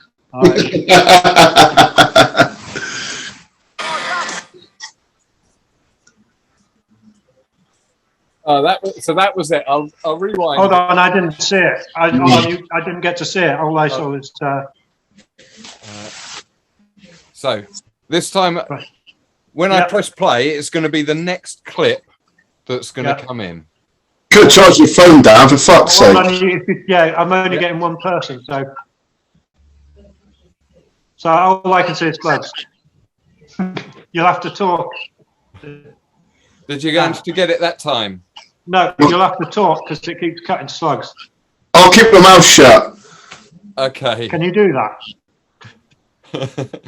Let me see. It's coming in at 40. Right. So here we are again. Right, go on. Next clip will be you, and it's right at the start, and you're just halfway around the corner. Yep. Hold up there. Pushing it. I shall obviously put that clip up for the put it up for your viewer like properly so they can see it. So let me explain. I thought it was the second final. Anyway, I thought we got through to. So I'd retired from mountainboarding, and that year I'd come back just for a giggle. I hadn't ridden in 3-4 years, something like that. So I did one practice run and started on the Masters Border Cross. And sometimes it just drops back in, doesn't it? And you feel perfectly at home, and away we went. So it got to the semi. I think that's the semi, not the final. Yeah. And I had gate 2. Which was prime gate because I'd won my qualifying heat, and Mark was on my left, or I was gate 3 and he was gate 2. Can't remember. Set off, and it got 4 hoop like rollers on it to start. So as we're going over them, he grabs my arm. So he's on I think it's on my right hand side. I can't remember, but he grabs my arm and tries to pull and pass me because I'm ahead of him, using my shirt and my arm to get ahead. And I was like, get the and got ahead. And then as we went into the corner, I was ahead, and he comes sliding in. And I didn't push at all. I just put my arm out and stopped him from riding into them. Had he not been such a dick on the first bit, I would probably on another person softened it and allowed, and kept them upright. But I just thought, I'm not having you take me out when you literally just, pulled on my shirt tails to try and get ahead. So they reviewed that with about 4 different camera angles. No. And then called him, and everybody came up afterwards and said they had showed loads of different angles and said you were just going to go straight in the side of him. You were behind him, and that was that. And I'd never realised there was such controversy around. Yeah, because the race was rerun, and I won it anyway. But Leon Dove then missed out because he had come second in the original, and he was like, well, I'd got through to the final, and then they reviewed all this evidence again and saw that clearly I didn't push it. and they went back to the original result, and Leon Dove came through with me to the final, and then I won the final. Ooh, the consistency! I love it. So yeah, that was that, and yeah, I mean, to be honest, it's only happened to me twice in my riding career, where I've always, like, we've always ridden hard, but well, you know, you want everyone to get down the bottom, and I had a guy in France who did the same thing, really good rider, and he set off, and I don't know how he let me get ahead of me because I was old, and I got ahead of him, and he grabbed hold of my shirt and pulled as he was going. He started to fall over, so he grabbed my shirt to try and hold himself up, and just carried on pulling me until we both fell over.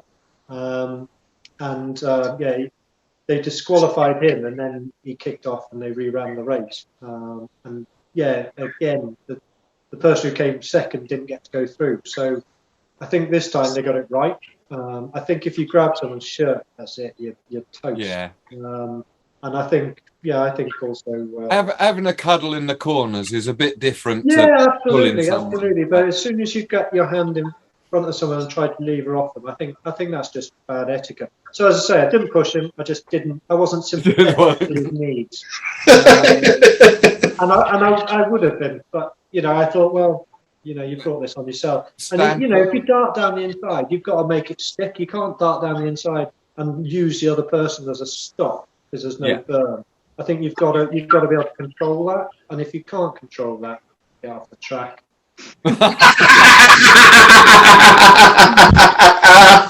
Douche.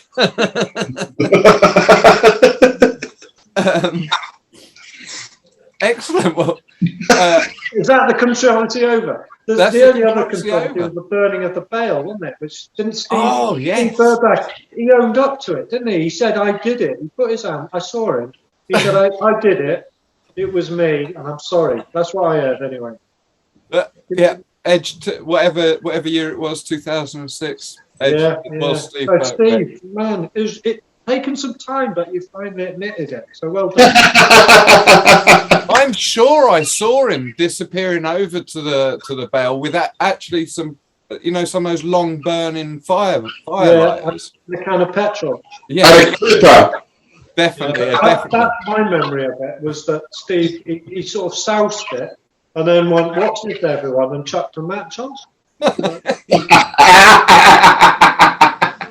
Anyway, I mean, you know, we all have hazy memories of those days, but I remember the No Sno guys all trying to put it out and like batting with like, you know, stuff trying to put it out. We tried. We did everything you could. If you know, I was saying earlier about how some things we did and you just don't know why you did it, and there was no doing something because there was a camera pointing at you. There was none of that pretense. I think that nowadays it's hard to do something and it be genuine sometimes because everyone's filming everything. But I remember fighting Leon Robbins. There was a massive wooden post over a really large fire, and we both had two sticks, and you balanced on the post, and the aim of the game was to beat the other person into the fire. And it's one of those things where you look back and you think, did we really do that? Because if either of us fell in that fire, I remember in the end we both held each other and was just smacking the back of each other's legs, hoping that one would give up. And neither of us would give up. And this, I mean, we're talking a proper bonfire, like a Guy Fawkes bonfire, not a toast your marshmallows bonfire. It was the real deal. And you look back and think, I distinctly remember someone getting burnt. Actually, I can't remember who it was, but someone properly roasted their leg. And you think, why would you do that? But we did, didn't we? Young, dumb, and full of cum, as they say. Yeah. I think most of the damage in mountainboarding was done when the events weren't running. Yeah, when you weren't strapped in. Yeah, exactly. When you weren't strapped in, that's when you were at your worst. You know, you were trying to find mischief, weren't you? We were all reliving a misspent youth for about the third time, and and we failed to grow up. It was epic, and it was all done for the pure pleasure of it. I think that's what's brilliant. None of it's documented. So the stories can be, they might sound embellished, but they weren't. They were just idiot people. I think it was pre-Jackass even, you know, like, and it turns out we were all like that, weren't we? We were all just idiots doing stuff. We just didn't have the awareness to record it and make millions off it. But... Yeah.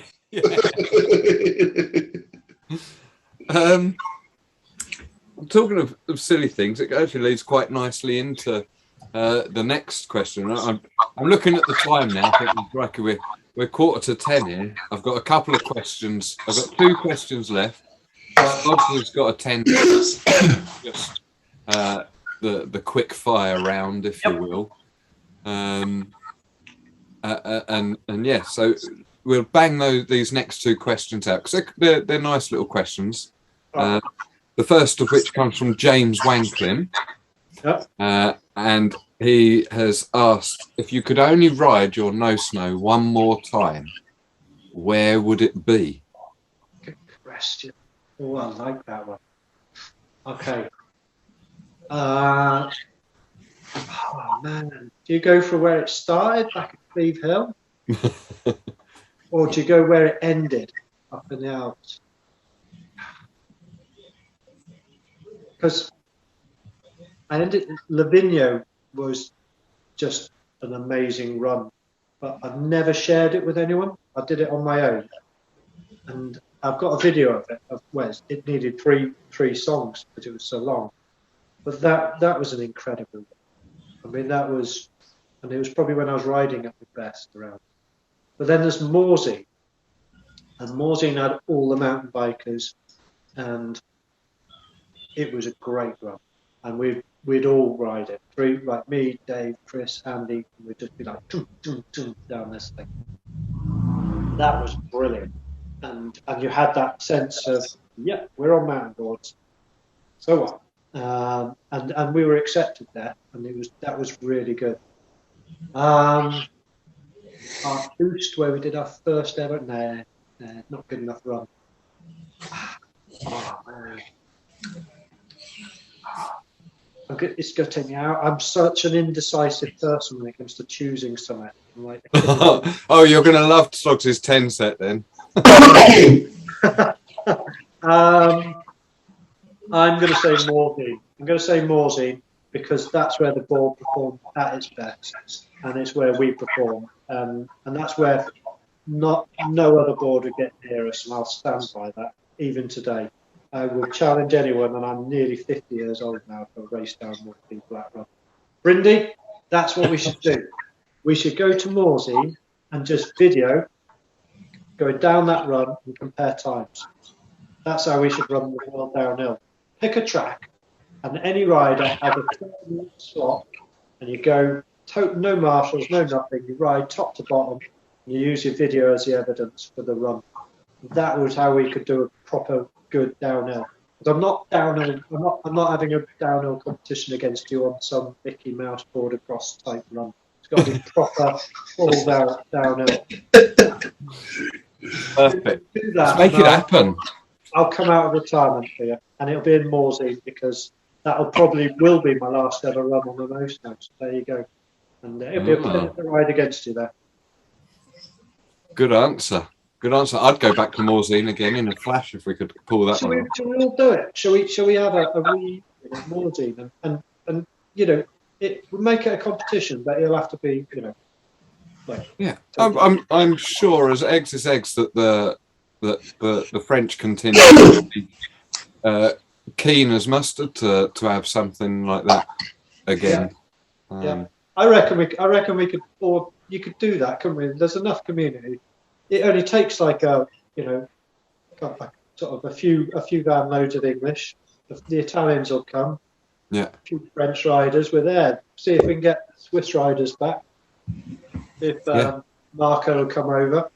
Well, all over Europe will come for it. Yeah. Even if it was just unofficial, I reckon that would work. I think I would just about. I'd have to check my knees up. All right, I knackered my knee. I kickboxed and I absolutely destroyed my knee kickboxing, and But if that holds up, it's not an excuse. I'm just saying it's a reality of being 40, whatever I am. I think I'm 40. I'm 47. 48? Am I 48? No, I'm 47. You are indecisive. I told you, I don't know anything. I reckon a few would crawl out of the woodwork for that one, you know. Yeah, I reckon. And I still maintain no one's got a downhill board that can cope with that sort of stuff. But if anyone could do it, Brindy could. Yeah. Andy, obviously Andy Brind. Well, is there another Brind? Apart from the one that sent in the video earlier. I'm on about Matt.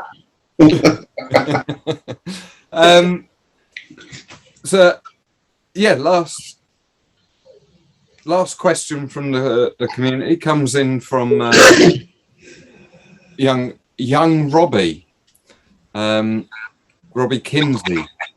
And he has asked, now I assume that he might have been after your time potentially, or it would have just been a Grom, right. You know, when you was on your peak. bad boy. Yeah, he was. I stopped competing in the UK about 2005, I think. I stopped then. It would very definitely. And that would have been like around his first season or two, and he would have been under 12s at that time. But the guy is ripping now. Right. Real hefty free rider as well. So, you know, he cites yourself and Beeren and Ant Wilson and Lugger and that as his free riding heroes. So he's been a good thing.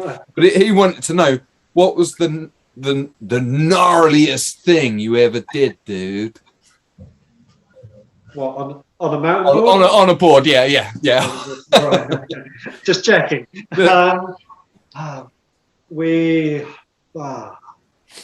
Is this like a run or the single? I suppose potentially what's I would say that if I was thinking gnarliest, I would say what's the biggest, scariest thing that I overcame? Okay, I'll give you a few then. I did a lot of riding on my own, like in the latter part of my career. So my career I stopped riding in England in 2005 and then started competing in Europe. And then I think Steve did the same thing. He went, it's costly on your relationships, mountainboarding. You're having way too much fun to think about relationships. So other than with your fellow riders. So I think after that, I just called time on England because I just couldn't face all of that constant series because that kind of. So I went to Europe and then eventually being on my own, I could go for 3 months. And none of the other riders could do that, so I ended up on my own riding, and that was awesome. I mean, I loved it, and my riding improved. But you were out there on your own. I remember in Switzerland one time, I rode down a track, didn't know it, and I went under some barrier tape. They'd taped off the track, but I was how bad can it be? And the North Shore, I went onto a bit of North Shore, and I just for some reason decided to slow up, and with that there was like a 90-degree bend, and I managed to stop in time. And if I hadn't got stopped, it just went straight off. And I was probably there was no one within 5 to 10 miles. I was miles from anyone, and that was one of those ones where nothing happened, but I went and the only thing that crossed my mind is because I travelled with my dogs, and I thought, I wonder if someone had noticed that the dogs didn't get let out and would, rescue them. So that was one definite where you just go, okay, that would have been game over. Break your leg, no one's going to take that. No one's going to find you. So that it wasn't gnarly because nothing happened. The gnarliest track we tackled was Pilar, I think, in Switzerland. Or Italy. It was mental. It was just decimatingly tired. I was super fit. I just been riding. This this run just took it out of me. You know, most of our team walked it, and I just will not walk a course, and it just meant taking a pasting, and because it was just we just, you know, where I said earlier in the career, me and Andy would just push until we hit stuff and go, oh, you can't do that, or we'd try and try. And it was that moment where you go, this is too much for a mountain board. You cannot get down this cleanly. No matter how many times I hit it, it was just too much. So that was gnarly, and it wasn't pretty, but very well got to the bottom. But you know, you end up like face planting, picking yourself up, hitting stuff, and it went on. It was brutal. And I'm thinking for that big gnarly moment where you go, I don't know, all those crashes, they all blur into one thing. So I don't know, that run in Switzerland. Jonathan Ross, they think it's all over. Jonathan Ross.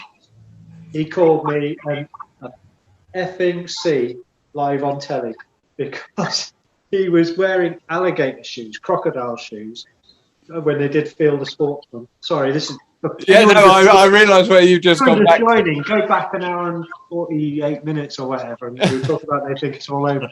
So we jumped onto the stage, and Jonathan Ross was the Field of Sportsman guy, and he had these shoes on, these bloody crocodile things. And I was bouncing around on my board, and I thought, oh, what the hell, you're never going to get another opportunity. So I bounced and put a wheel straight down on his foot. And I absolutely just right on his toe end. And he turned I reckon he did it so that he couldn't show me doing it, because they would have had to have cut it out. But he was quite a good chap. I'll give him that. But yeah, it was. He told me an FNC or something. I thought. Anyway, sorry, sidetracked. Gnarliest thing. Jumping onto a stage live on television was pretty gnarly. Like off these ramps. You only got one take at it. So and you had to jump. You had to jump over a wooden board on the front of the platform. So if you hooked up a wheel, you were going to come down head first. And it was a good 10 foot up. So that was tricky in terms of technically, like, not getting it wrong and looking like an idiot on television. So that's up there as well. But I like those answers. Gnarly in a different way. But I think riding on your own, I think that's when you learn a lot about yourself. I think that's anyone who, like, mountaineers and people like that. But when you do stuff on your own, you learn who you are, and I think in all the right ways. You learn what you're made of. There's no one to show off to. There's no pretense. You're doing it because you love it and because you have to. I completely agree with you. If you can be motivated enough to go out and spend your time doing mountain boarding when you're on your own. That's how I trained. I trained all the time on my own, especially from 30 onwards. That's how I trained. My best 5 years riding was because there was you just had to do it, you know, and all the eyes were on you in the resorts. To get out of the lift and have, like, 100 mountain bikers at the top of a run, and you're strapping in, and they all want you to fall over. They all want you to look like a dick. And that can, and then at the bottom, if they go, then that's pretty nice. To strap in front of a large crowd without any of your peers to support you and share the load. Yeah. So there you go. There's a long-winded answer. Hope some of them help. Slogs, have you got your 10 set? Yeah, ready and waiting. Right, ready? Now, because we now are indecisive, Pete. Yeah. Just quick fire. I'll try. This is me being quick. All right. Focus. This one, regular goof. Sorry. Regular goof. Oh, regular. Yeah. Or normal. None of this switch bollocks. None of that. It's rubbish. You ride facing the best way, and then you ride the fastest. You don't need to switch unless you're going down such a steep slope that you can't do a turn. That's the only time you need to switch. All right, Matt? Switch. All right, number 2. Park or free ride?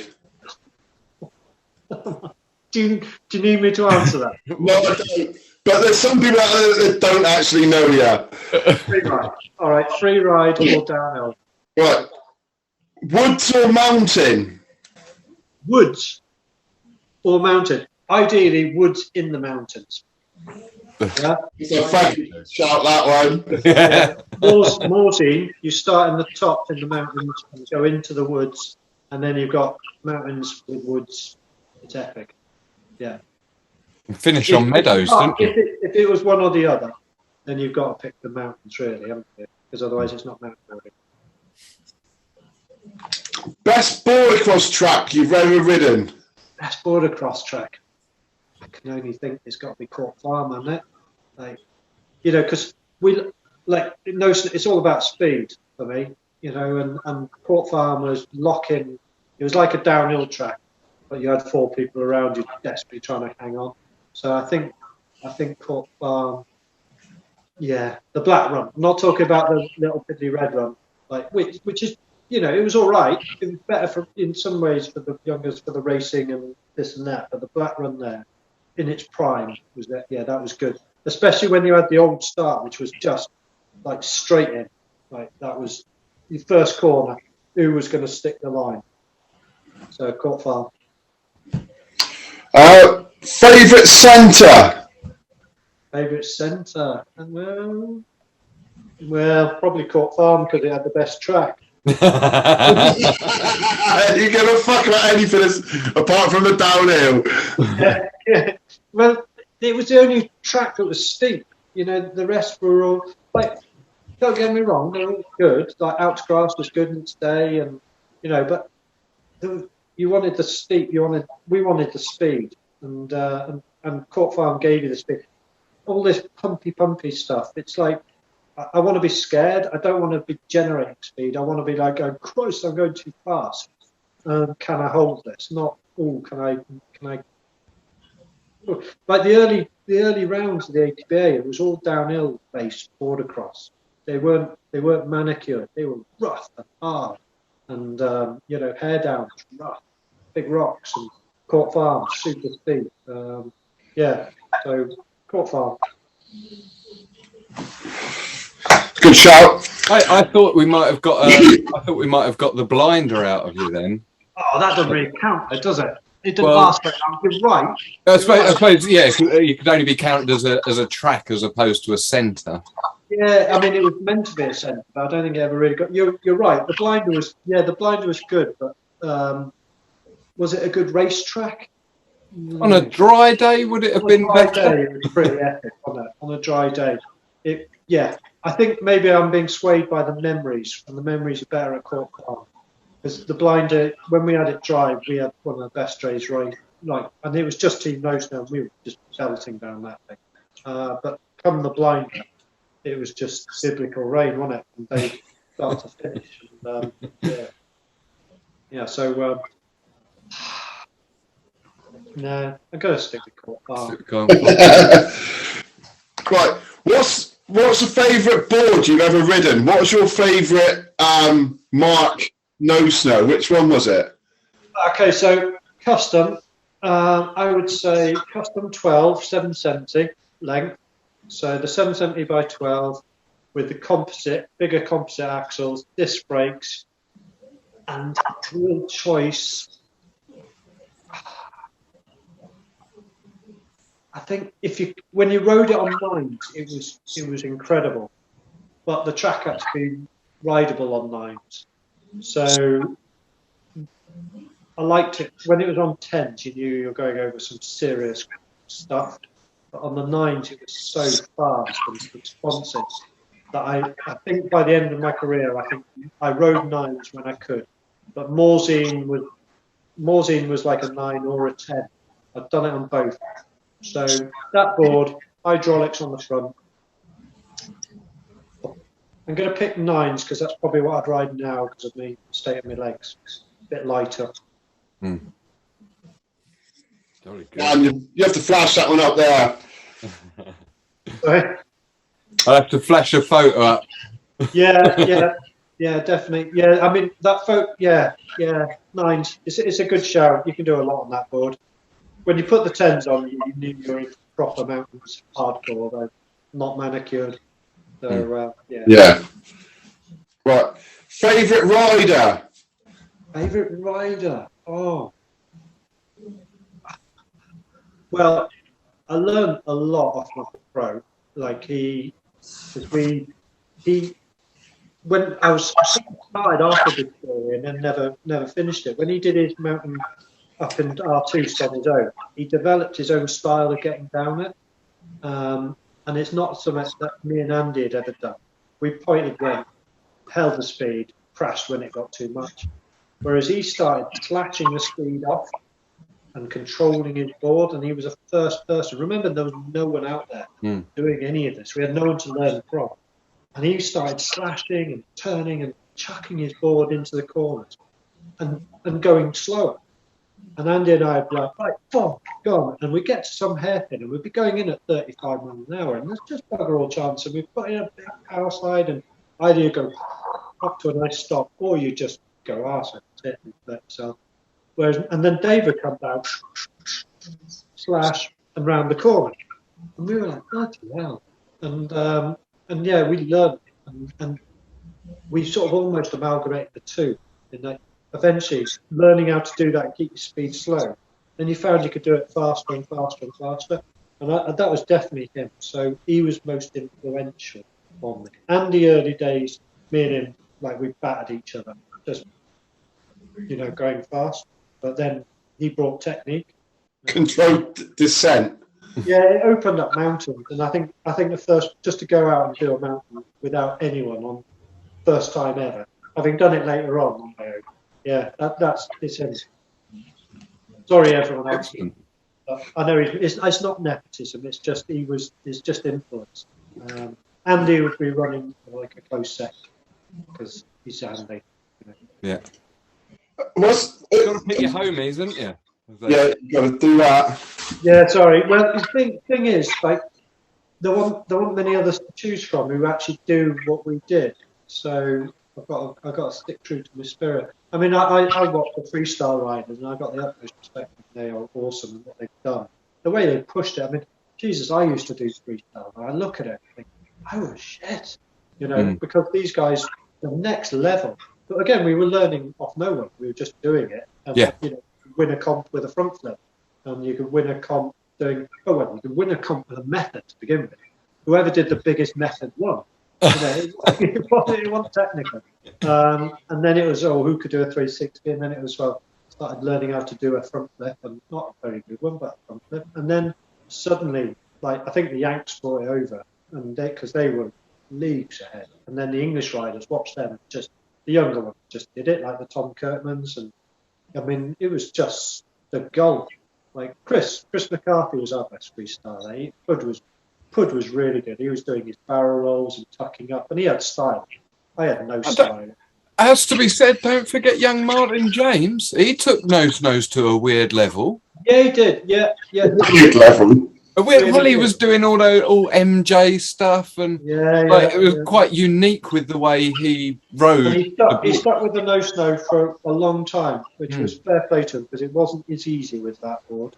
They were not designed for that park, freestyle, almost street skating. Yeah, the jibbing. And he did proud. He did a good job. I think he'd have probably done better though on an MBS. But I wasn't going to tell him that, because he's right. He's got No Sno written on his chest. Yeah, absolutely, and So there's some good riders out there, and each to their own. I get you freestylers, but it's amazing. But it's gymnastics. It's kind of like snowboarding, skateboarding. It's a similar tricks. It's just done on different terrains, and I just thought mountainboarding was actually unique in that when you're in the mountains, what are you copying? It wasn't like snowboarding at all. It wasn't like mountainboarding. You weren't. I think it was unique. I think getting out there, riding down those mountains. That was just our take. And it's not to disrespect anything else. It was very, very unique. And it didn't, there just weren't many people who ever felt they didn't want to, it was just a bit full on. It was that niche market we're talking about. Yeah. Took a niche sport and then found a niche end to a niche sport. And it was never going to sell millions of boards, but we sold good quality boards to people who really wanted to do what we wanted to do. I got to say, there wasn't a moment's hesitation when you're in the mountains. There's only one board of choice. Yeah, I don't know. I mean, has anyone developed a board since then? What the all Yeah, the abuse that what we'd call a downhill board. no, not really any major design improvements that would. That's probably because they probably realise there isn't that big a market for it. No, unfortunately not. I mean, the markets. The beauty of the way we manufactured in the UK. We manufactured small, and we could alter things and develop things quickly. We weren't committing to 500 boards. Yeah, there's no mass production of it. Yeah. They weren't coming over from China or wherever else. we could change and quickly upgrade things, and that worked really well. And our riders, I loved our riders. They were so like us. They're so and there's still this No Sno owners page on Facebook, and there's still people doing it, and there's still that scene out there. And every so often I'm driving to work and I'll kind of go, maybe this is the year when I start training again and get back. When COVID kicked in, there was going to be a French World Downhill, and I was like, yeah, I'm off. I'm going to start training, and then it got canned. And I'm 2 years older again. Getting any younger. Come back this year. Come back to join us. We'll do this Morzine thing, and then you'll have to come out. Yeah, well, as I said, that's the one I'll do. I'll do a Morzine. I'll have the wife and kids. Perfect. Look, dude, I'm going to try and start winding it up a little bit. Yeah. Sorry. Is there anything? Have we? I've butt in over slogs. I've got one last question. Oh. What was the best ever race you were involved in? And if you can remember, who were the three other riders? Okay, yeah. It's easy. It's Bardenecchia. The World Downhill there. The World Downhill. It was, No other riders because it's timed. It was time. Oh, you want about a border cross? Do you want a border? I'll give you both. Bardenecchia for me, because it's when I realised that I'd peaked. I just knew that was it was all downhill after that. I trained so hard and riding at my top, and I just knew that was it. It wasn't going to get any better than that. I won World Downhill breaks and no breaks same day, and I think I was 30-something seconds ahead of second place. Which was a lot, That's phenomenal. Yeah, and it was just that feeling of, that was it. That was the run. I put 2 runs together on the no breaks at the end without any practice, and I just felt like I was in the sweet spot, and I knew wouldn't be able to attain that again. And then best border cross. Wow. 2017 Court Farm semi-final. Oh my God. Yeah, no, like we did Aston Hill. That was epic. That was in 2001, and it was the first time that we went there. Or was it 2002? Was it Foot of Mount? No, we did it in 2001 because it's on Us and Friends, and that was proper hardcore racing, and that was good. But it was only dual. It was only 2-man.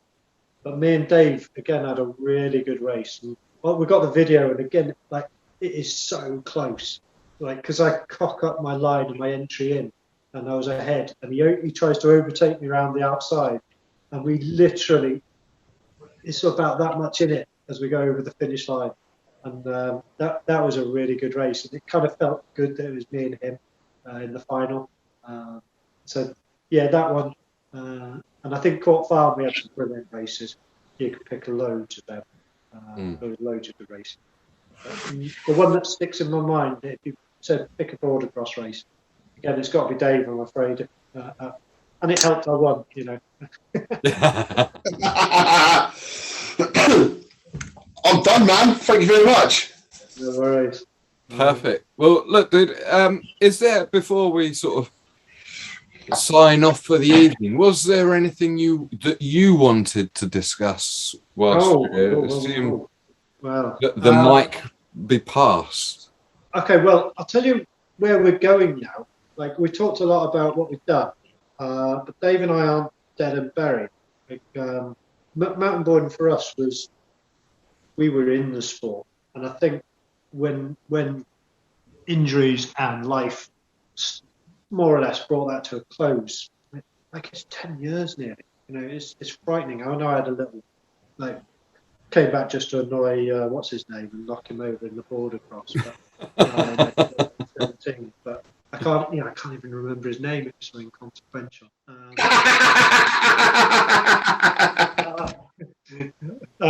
But it's always been about being part of it and doing it.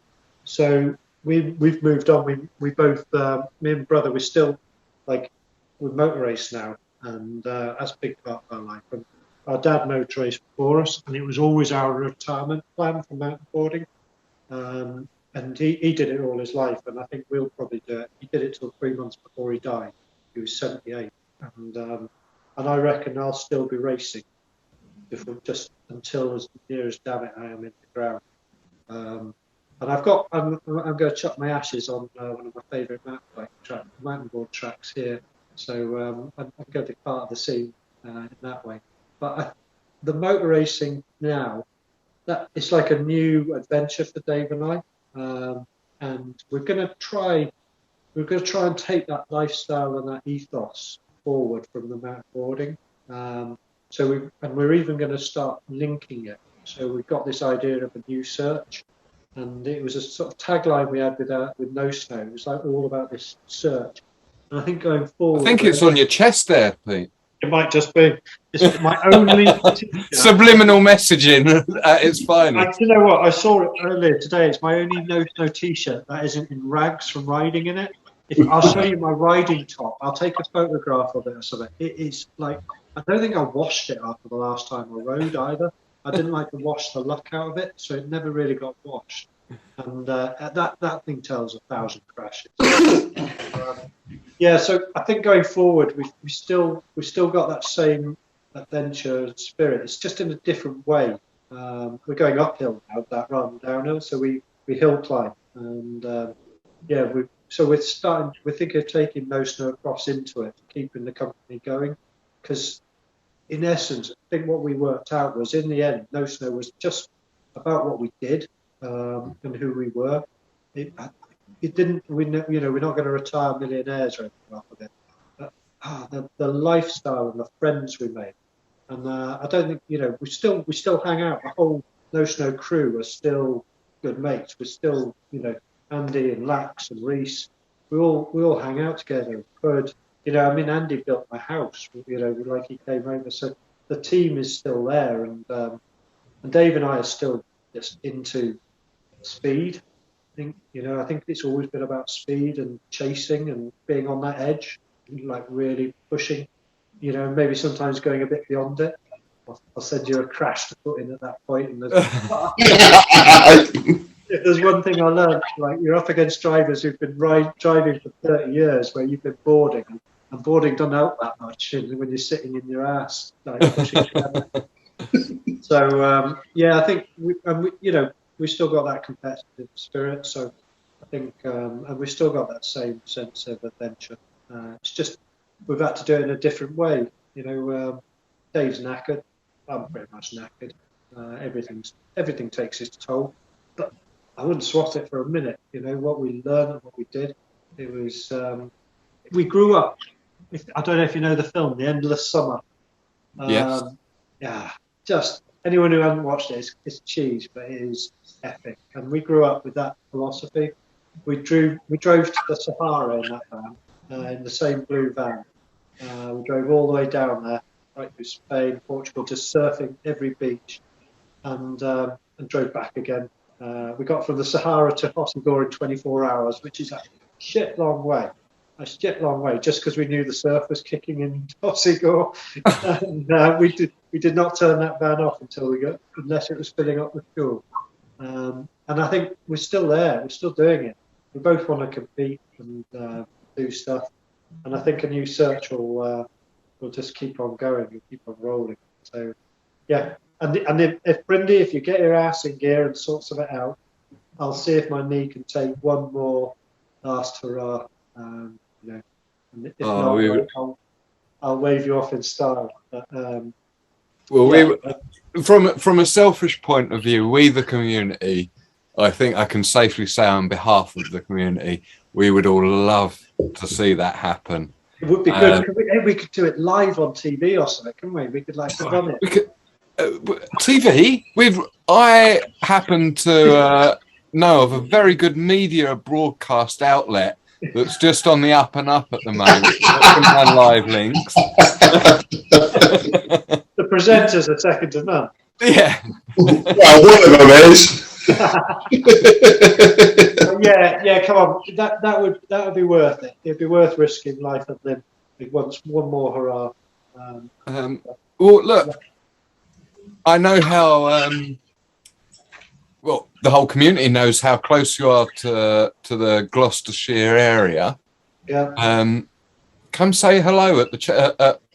Me and Slogs, our wives are having a birthday on the 30th and 31st of July, and we've managed to get the entire mountain board community to come along and celebrate their birthday at Bugs Boarding. Yeah.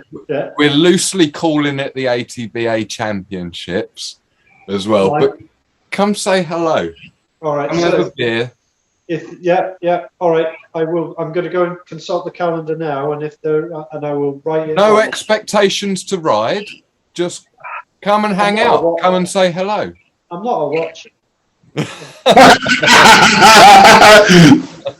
can't. I mean, that's why you haven't seen me. I can't watch sport. I have to do it, or I can't watch. No good expectation. Well, then come in the evening and just have a few beers around the campfire and set fire to some hay bales, and we'll blame it on Steve Burkman. Yeah, well, absolutely. Yeah.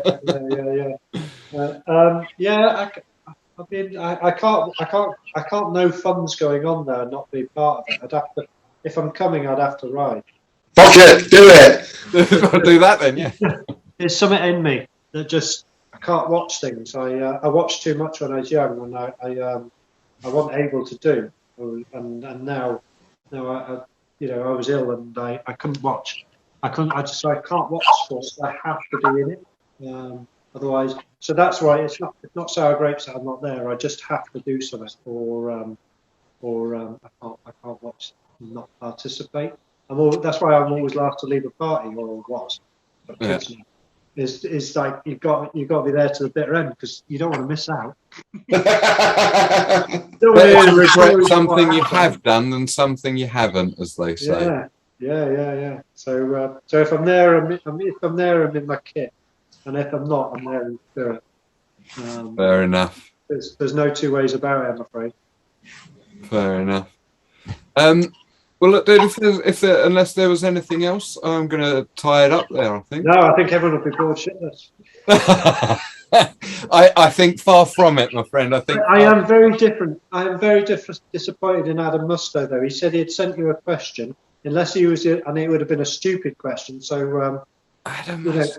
Well, if he sent one down, you've not got it. Yeah, well, I don't recall being friends with him on Facebook, and it's not come on there. No one's friends with him. All right, let me just double check. Yeah. Sorry, Adam. Nothing from Adam Musto, no. Clearly bottled it. Disappointed at best. Yeah. I shall remove him from my Facebook list. Yes, everyone else out there does the same. Yeah.